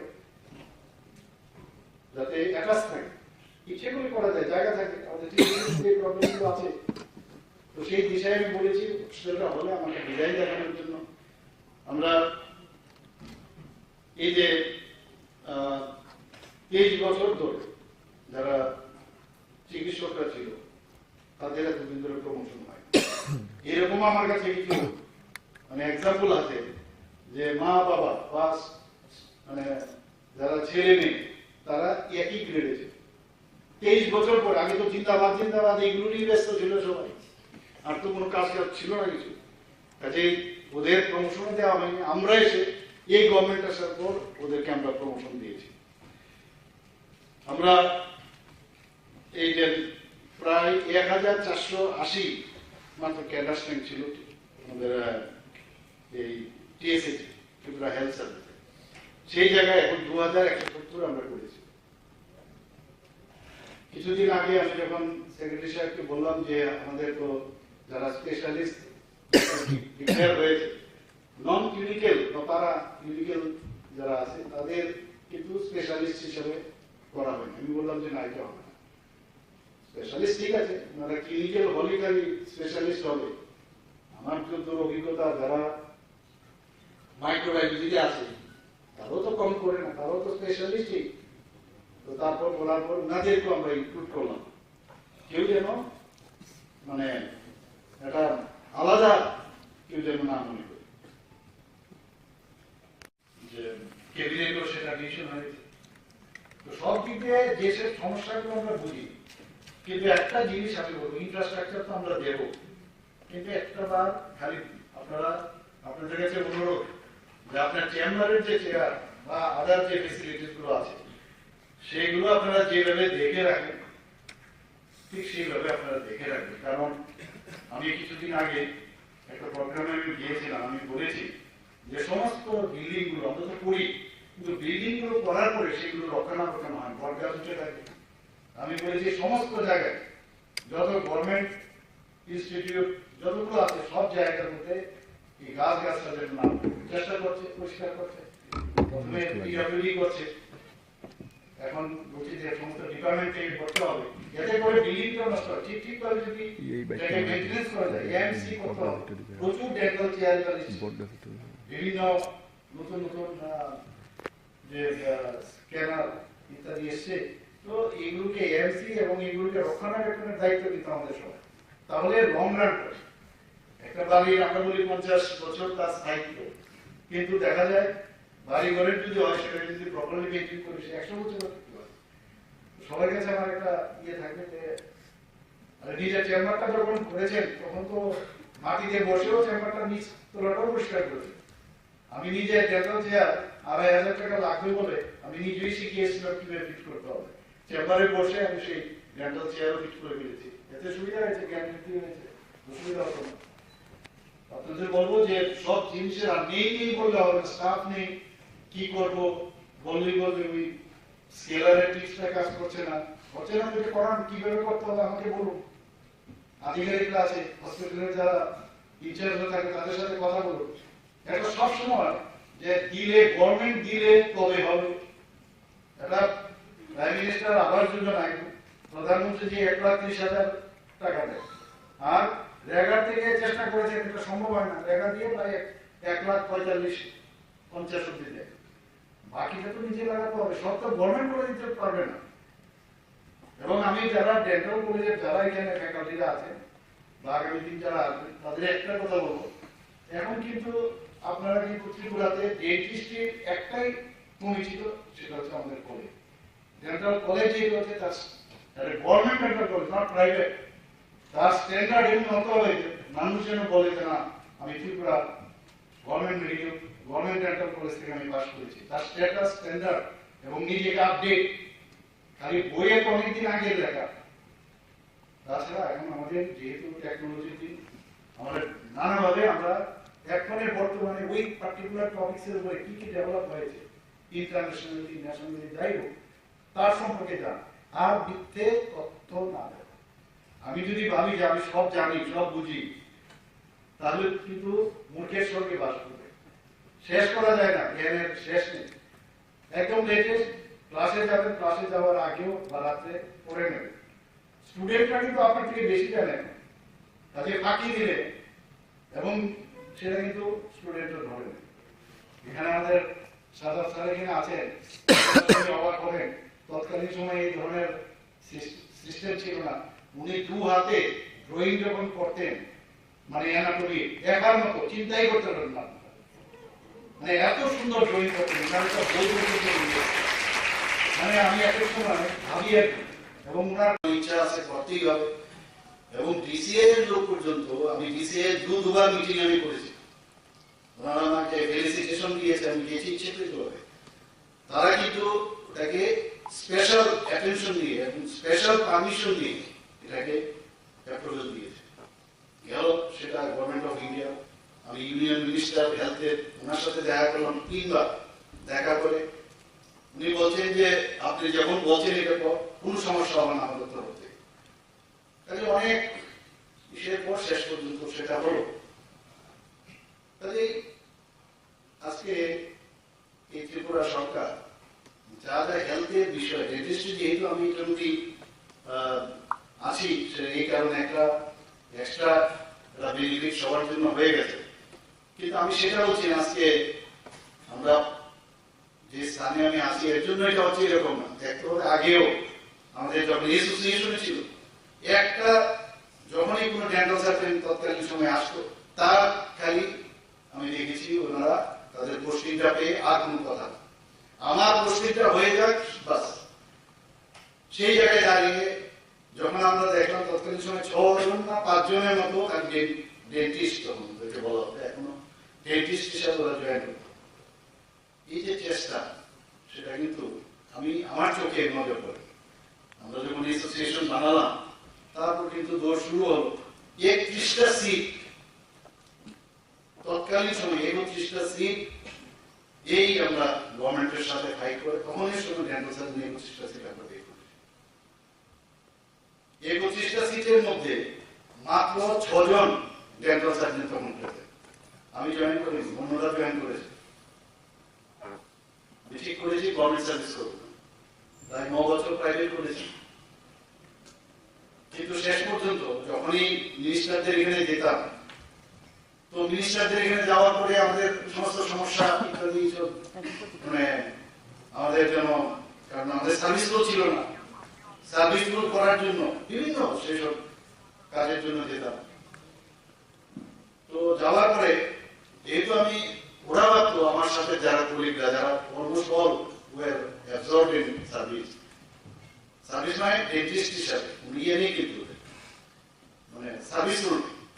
তো সেখানে যেভাবে আমার সাথে ইন্টারেক্ট হতো মিনিস্টারদের সাথে, তাতে করে ওদেরও অসুবিধা হতো, বললো যে না আপনি একটা কাজ করুন, সার্ভিসে ঢুকে যান। তো আমি এমনিতেই ওখানে হেলথ ডিরেক্টরেটে একদিন গেলাম, যাওয়ার পরে আমার এক কলিগ চুপচাপ একটা লিখলো যে আমি জয়েন করবো, করে আমাকে বলি এখানে সই করুন, সই করুন, দিয়ে দিলাম। এই হয়ে গেল আমার ইসেতে। অনেকে বললো যে আপনার এখানে জয়েন করা, আমরা তো আপনাকে ভেবেছিলাম অনেক কিছু, আপনাকে নিয়ে স্বপ্ন দেখছি, অনেকে আমাকে অবজেকশন দিয়েছে। তো জয়েন করার পরে তখন বুঝলাম সিএল কাকে বলে, ইএল কাকে বলে, এইসব ইত্যাদি যে বিষয়গুলো তখন জানা ছিল না। এবং এই কারণেই কিন্তু আমার কলিগরা আমাকে বলছে যে আপনি যতক্ষণ ধরে সরকারি চাকরি না করবেন ততক্ষণ এই বিষয়গুলো আপনি জানতে পারবেন। তো যাই হোক, তো এগুলো তো বললাম। আমার মনে আছে যখন এমবিএস করে আসলাম, আসার পরে আমি এখানে, আমার আগে আরেকজন ওরাল সার্জন এখানে ছিল, কিন্তু ভিজিবল ছিল না। ওরাল সার্জন ওনার পোস্টিং ছিল, ওনার বাড়িতে, বাড়ি home town Dharmanagar, oral surgeon. আমি এমবিএস করে আসলাম, ওরালের মেডিকেল অফিসার সার্জন। আমার কোর্স তো বেশি, যে ডিউরেশন। আমার ঠিক 6 মাস আগে আমাদের কলেজ থেকে আরেকজন ডাক্তারবাবু অপারেটিভ ডেন্টিস্ট্রি বলতে থাকে, যেটা জ্ঞান এখন বলা হয়, অপারেটিভ ডেন্টিস্ট্রিতে পাস করেছে। তো যাওয়ার পর আমাদের তখন এই সেই হাপানিয়ার যে স্টেট হসপিটাল, সেখানে আমাদের পোস্টিং হল। আমি একে বললাম যে আমাদের তো যেহেতু আমরা দুজন আছি, আমাদের দুটো ডিপার্টমেন্ট হওয়া দরকার। বললো এই ত্রিপুরাতে কিছুই হবে না। উনি আমাকে বললেন ত্রিপুরাতে কিছু হবে না। আমি আচ্ছা দেখি না, ট্রাই করি। সেখানে যে মিনিস্টার, যার কথা একটু আগে আমি বললাম, আমার সাথে একটা ফ্রেন্ডলি রিলেশনশিপ তৎকালীন গভর্নমেন্টে, ওনাকে আমি বললাম করুন। সেখানে ওরালের মেডিকেল অফিসার সার্জারি করে একটা ক্লিনিক আমরা করলাম, আর অপারেটিভ ডেন্টিস্ট্রি একটা করলাম। আমি যখন ওকে বললাম তুমি এটা ইনচার্জ হয়ে যাবে, বলে আরে আমার পক্ষে এটা সম্ভব হবে না। তো আমি দুটোরই ইনচার্জ হয়ে গেলাম। তখন এই সময় যারা ওইখানে, এই শুরু হলো যে ডিপার্টমেন্ট ওয়াইজ ব্যবস্থা। টিভিতে যখন পোস্টিং ছিল, আমার মনে আছে এক ডেন্টাল সার্জনের, ওনার বাড়িতে একবার গেছিলাম আমি দেখা করতে। আমি দেখি ওয়ালের উপরে পেশেন্ট দাঁড়িয়ে আছে, মানে এত ভিড়, এত ভিড় ওই ডাক্তারবাবু। তো টিভিতে আমি ইচ্ছে করে আপনাদের সাথে শেয়ার করছি। তো ওনাকে তখন টিভিতে গেলাম, একটু বসার ব্যবস্থা নেই, 5-6টা টিভি, আবার ওই যে বোর্ডটা আমরা এমনি দিয়ে রাখতাম এক একজন দরজার দিকে, যাতে I am doctor this, my name is this, মানে আমার কাছে আসো, তাহলে আমার বাজারও খুব গরম হবে। তো এই ধরনের একটা কাজ আছে। ওনাকে দেখলাম প্রথমে ওখানে এক্সট্রাকশন করে, এক্সট্রাকশনটা সেই ফোর্সেপটা নিয়ে হা হা করে চিৎকার করতো, এই দেখো এক পিটারসন আরেকজন আমি, ইত্যাদি ইত্যাদি। কি হলো তো পরে মানে ড্রামাও করতে হবে। আর ফোর্সেপটা দেখলাম সেই নোংরা যে জানালা আছে তার সামনে আছে। আমি ওনাকে বললাম দাদা এটা কি করছেন আপনি, নোংরার মধ্যে এটা পেয়েছেন? তাই কিচ্ছু হয়, কিচ্ছু হয়। তো এই আমরা দেখেছি এক দুই সময় কথা, কত কথা এখানে যদি বলি তো শেষ করা যাবে না। একবার আরেকজন আমাদের স্পেশালিস্ট ছিল, উনি আমাকে বললেন যে একটু থাকতে হবে আমার সাথে। কি বিষয়? বলে একজন আমাকে হুমকি দিচ্ছে পেশেন্ট, এক্সট্রাকশন করতেই হবে। বলছে, চেম্বার থেকে আমি বলেছি কারণ ওখানে যদি সমস্যা হয়, ও এসছে, ই ওয়াজ অ্যালকোহলিক, তো আমাকে বসিয়ে রাখলেন, তো এসছে, আসার পরে বলছে যে আরে আমার এক্সট্রাকশন করে দিই, বলা হবে না, আপনি যে অবস্থায় এসছেন এই অবস্থার মধ্যে এই অ্যালকোহল পেশেন্টে ইঞ্জেকশন কাজ করবে না, বলে আমার মৃত্যুর জন্য কেউ দায়ী নয়, লিখে দিচ্ছি। তো বলে ঠিক আছে বসো। উনি যে ব্লক দেওয়ার কথা সে ব্লক দেন, প্রপারলি ব্লক দেন, বুঝতে পারছেন নিশ্চয়ই। বলে আমাদের সাথে ডাক্তারদের সাথে এমনিতে একটা সাবস্টেশিয়ার মতো একটা দিল ইনফিল্ট্রেশন দিয়ে লোয়ার মোলা যখন তুলতে লাগলো এত চিৎকার পেশেন্টে, বলে কেন আমি বলছিলাম না হবে না। তারপর সেই টুইলিং হয়ে 7 দিনের মতো সে হসপিটালে ভর্তি ছিল। অদ্ভুত ঘটনা। আমি তাকিয়ে দিলাম, জানলাম এটা তো আপনি হসপিটাল চেম্বারও করতে পারেন, বলে না আপনি আছেন, তুমি আসো বলে আমি সাহস পেয়েছি। আমি তাকিয়ে দেখলাম এটাও practice, one kind of practice. অনেক সময় ডাক্তারবাবুদের দেখা যায় মানে যখন ইমার্জেন্সি সিচুয়েশন হয়, একমাত্র সফট টার্গেট হচ্ছে ডাক্তারবাবু, ওনাদের উপর চড়া হয় পার্টি। আমি দেশে সব জায়গায় বলি যে আরে ডাক্তারবাবুরা প্রথমেই তোমার জন্মের সময় যে সার্টিফিকেট দেয়, বার্থ সার্টিফিকেট ডাক্তারবাবুদের হয়, আর মৃত্যুর পরেও কিন্তু ডাক্তারবাবুদের সার্টিফিকেট হয়। তো কেন ভাই ডাক্তারবাবুদের উপর চড়াবো, কেন অ্যাসাল্ট করো ডাক্তারবাবুদের? তো ওই একটা নমুনা আমার একটা সিনিয়র ডাক্তারবাবু যেটা দেখালেন যে ডাক্তারবাবুদের সাথে অ্যাকচুয়ালি এমন একটা নোবেল প্রফেশন, এবং ইচ্ছে করলে if you want to drive your car very fast you can, if you don't want to come in why you want to do that also you can do. এই যে বিষয় এমন একটা নোবেল প্রফেশন, আমরা সবাই আমরা জানি যে আমরা এখানে যারাই চাকরি করছে যারা চাকরি করছে না, আমাদের সরকারি তরফ থেকে আসে চেম্বারে চাকরি দেওয়া সম্ভব না। মনে আছে যে চাকরি দিই আমরা এত ভালো অবস্থায় আছে, তারা চাকরি নেব এরকম অবস্থা প্রথম থেকে উঠে হয়।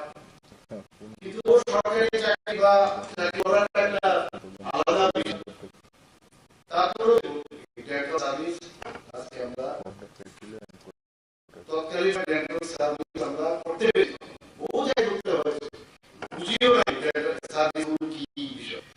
একজন সামান্য ক্লার্ক এবং তার অভিজ্ঞতা রামনগর এখন ছিলেন, ওনার বাড়ি গেছে কিভাবে সার্ভিস করতে হবে, আজ পর্যন্ত সার্ভিস হয়েছে আমি কিন্তু কোনো বেনিফিট পর্যন্ত পাই, সেই সার্ভিস করেছি।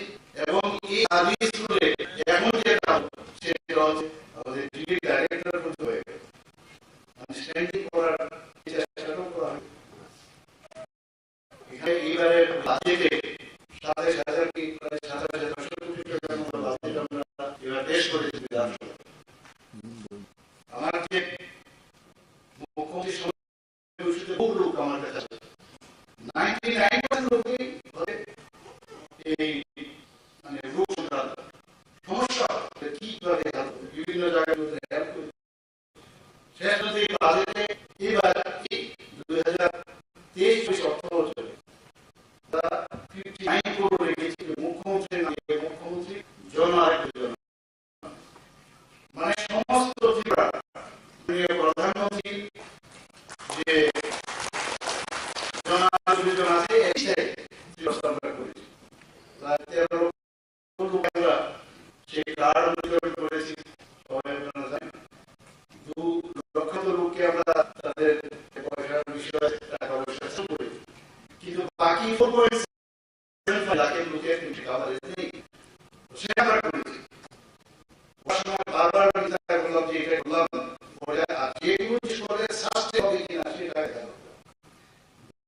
বললাম, আজ পরবর্তী সময় এটা হয়ে যায়, এটা এখন চিহ্ন না, তবে খুব খারাপ না বলা করা এবং করার আগে ভালো করে চিন্তা করা। হয়তোবা এখন যা চলছে এই বাজেটে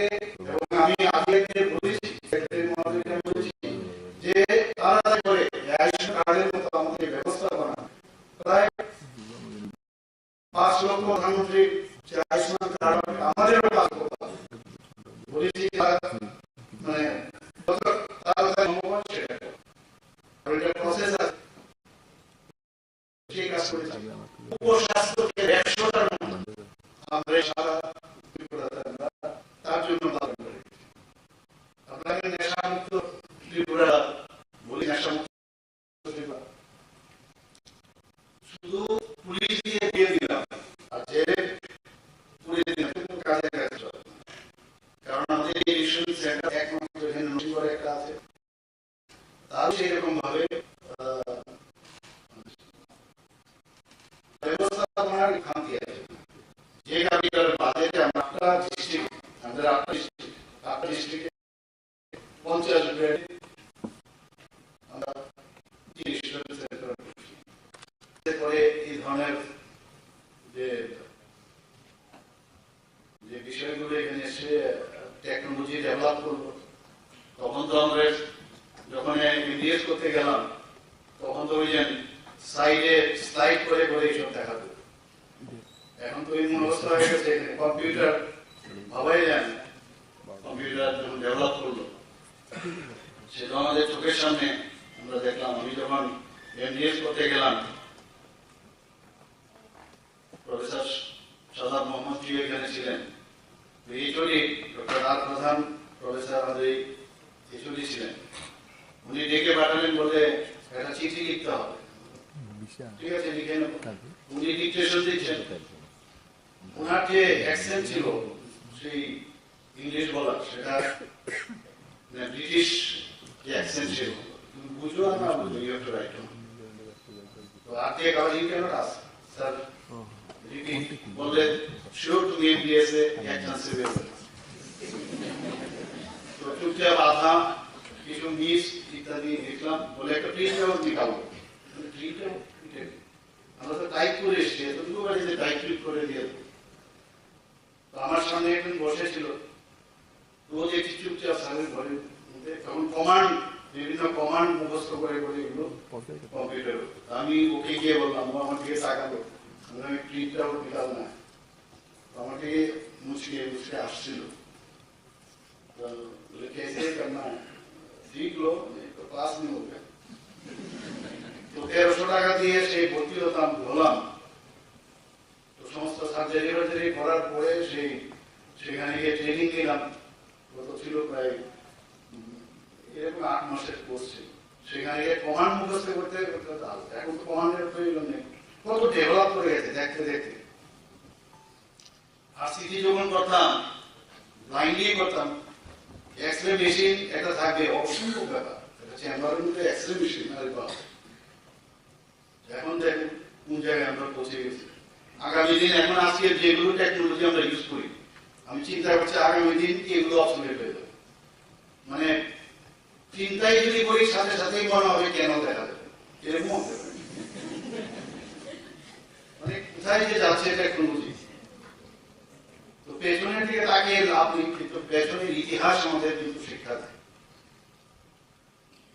তো ডেন্টিস্টের যে ডেভেলপমেন্ট আপনারা যারা পুরনো যারা ডেন্টাল সার্জনরা এখানে উপস্থিত আছেন যেখান থেকে ডেন্টিস্ট থেকে ডেন্টাল সার্জনের যে নাম বদলের বিষয় যখন শুরু করলাম তখন বিগত যে সরকার ছিল হেলথ মিনিস্টার ছিলেন উনি স্বর্গবাস হয়েছে ওনার সাথে আমার ব্যক্তিগত যে কোনো কারণে একটা রিলেশন ছিল একদিন উনি বললেন যে আপনি আসুন আমার অফিসে গেলাম যাওয়ার পরে উনি বললেন যে ডেন্টাল কলেজ আপনি বলছিলেন সেটি ডেন্টাল কলেজ করবেন বললাম আপনারা যদি হেল্প করেন বলে 2 দিনের মধ্যে আপনার সমস্ত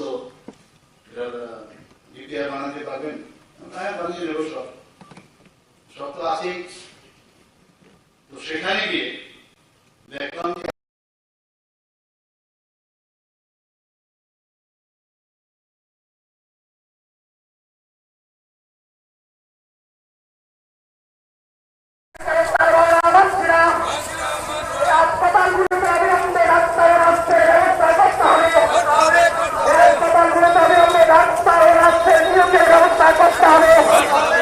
এই ক্ষেত্রে রাজ্য কেন্দ্র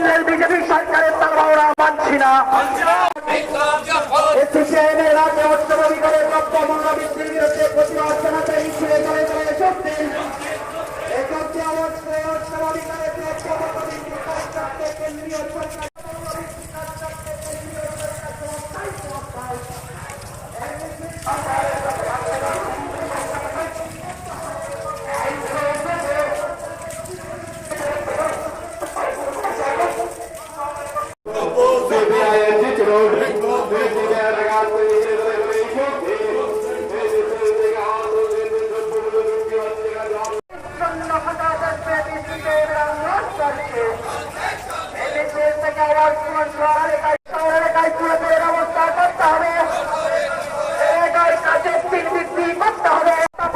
অবিলম্বে বাতা বৃদ্ধি করতে হবে। ডাবল ইঞ্জিনের সরকারের বিরুদ্ধে সিপিআইএমের আন্দোলন চলছে।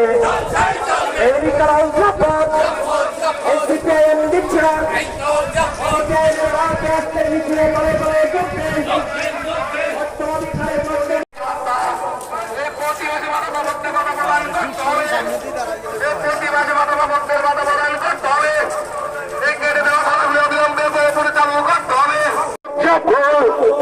সিপিআইএম জিতছে।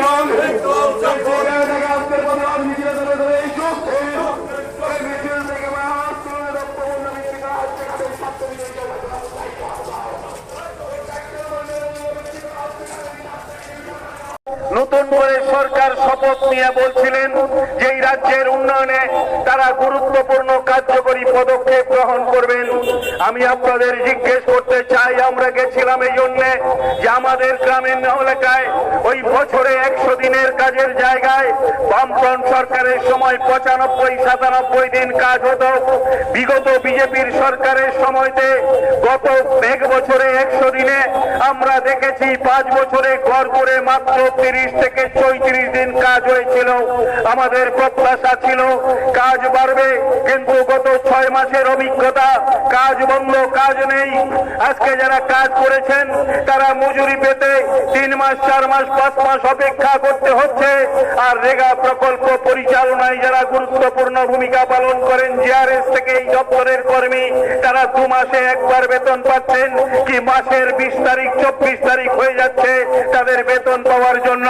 কেউ কেউ বলবেন এটা মানিক সাহার দোষ না, আমরা বলছি না, এটা একমাত্র মানিক সাহার দোষ।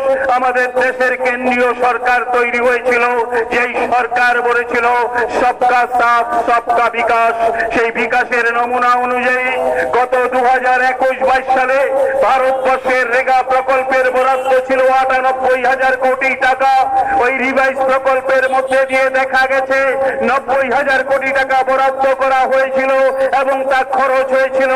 আর এবার যখন 22 এবং 23 সালের বাজেট আমাদের দেশের অর্থমন্ত্রী নির্মলা সীতারমণ উপস্থিত করলেন, আমরা দেখলাম এক ঝটকায় 90,000 কোটি টাকা থেকে রেগার প্রকল্পের বরাদ্দ গিয়ে দাঁড়ালো 60,000 কোটি টাকা।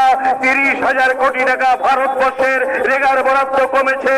আর সেই বরাদ্দের উপর দাঁড়িয়ে ত্রিপুরায় কাজ বাড়বে, এ প্রত্যাশা করা অন্যায়, এ প্রত্যাশা করা ঠিক হবে না।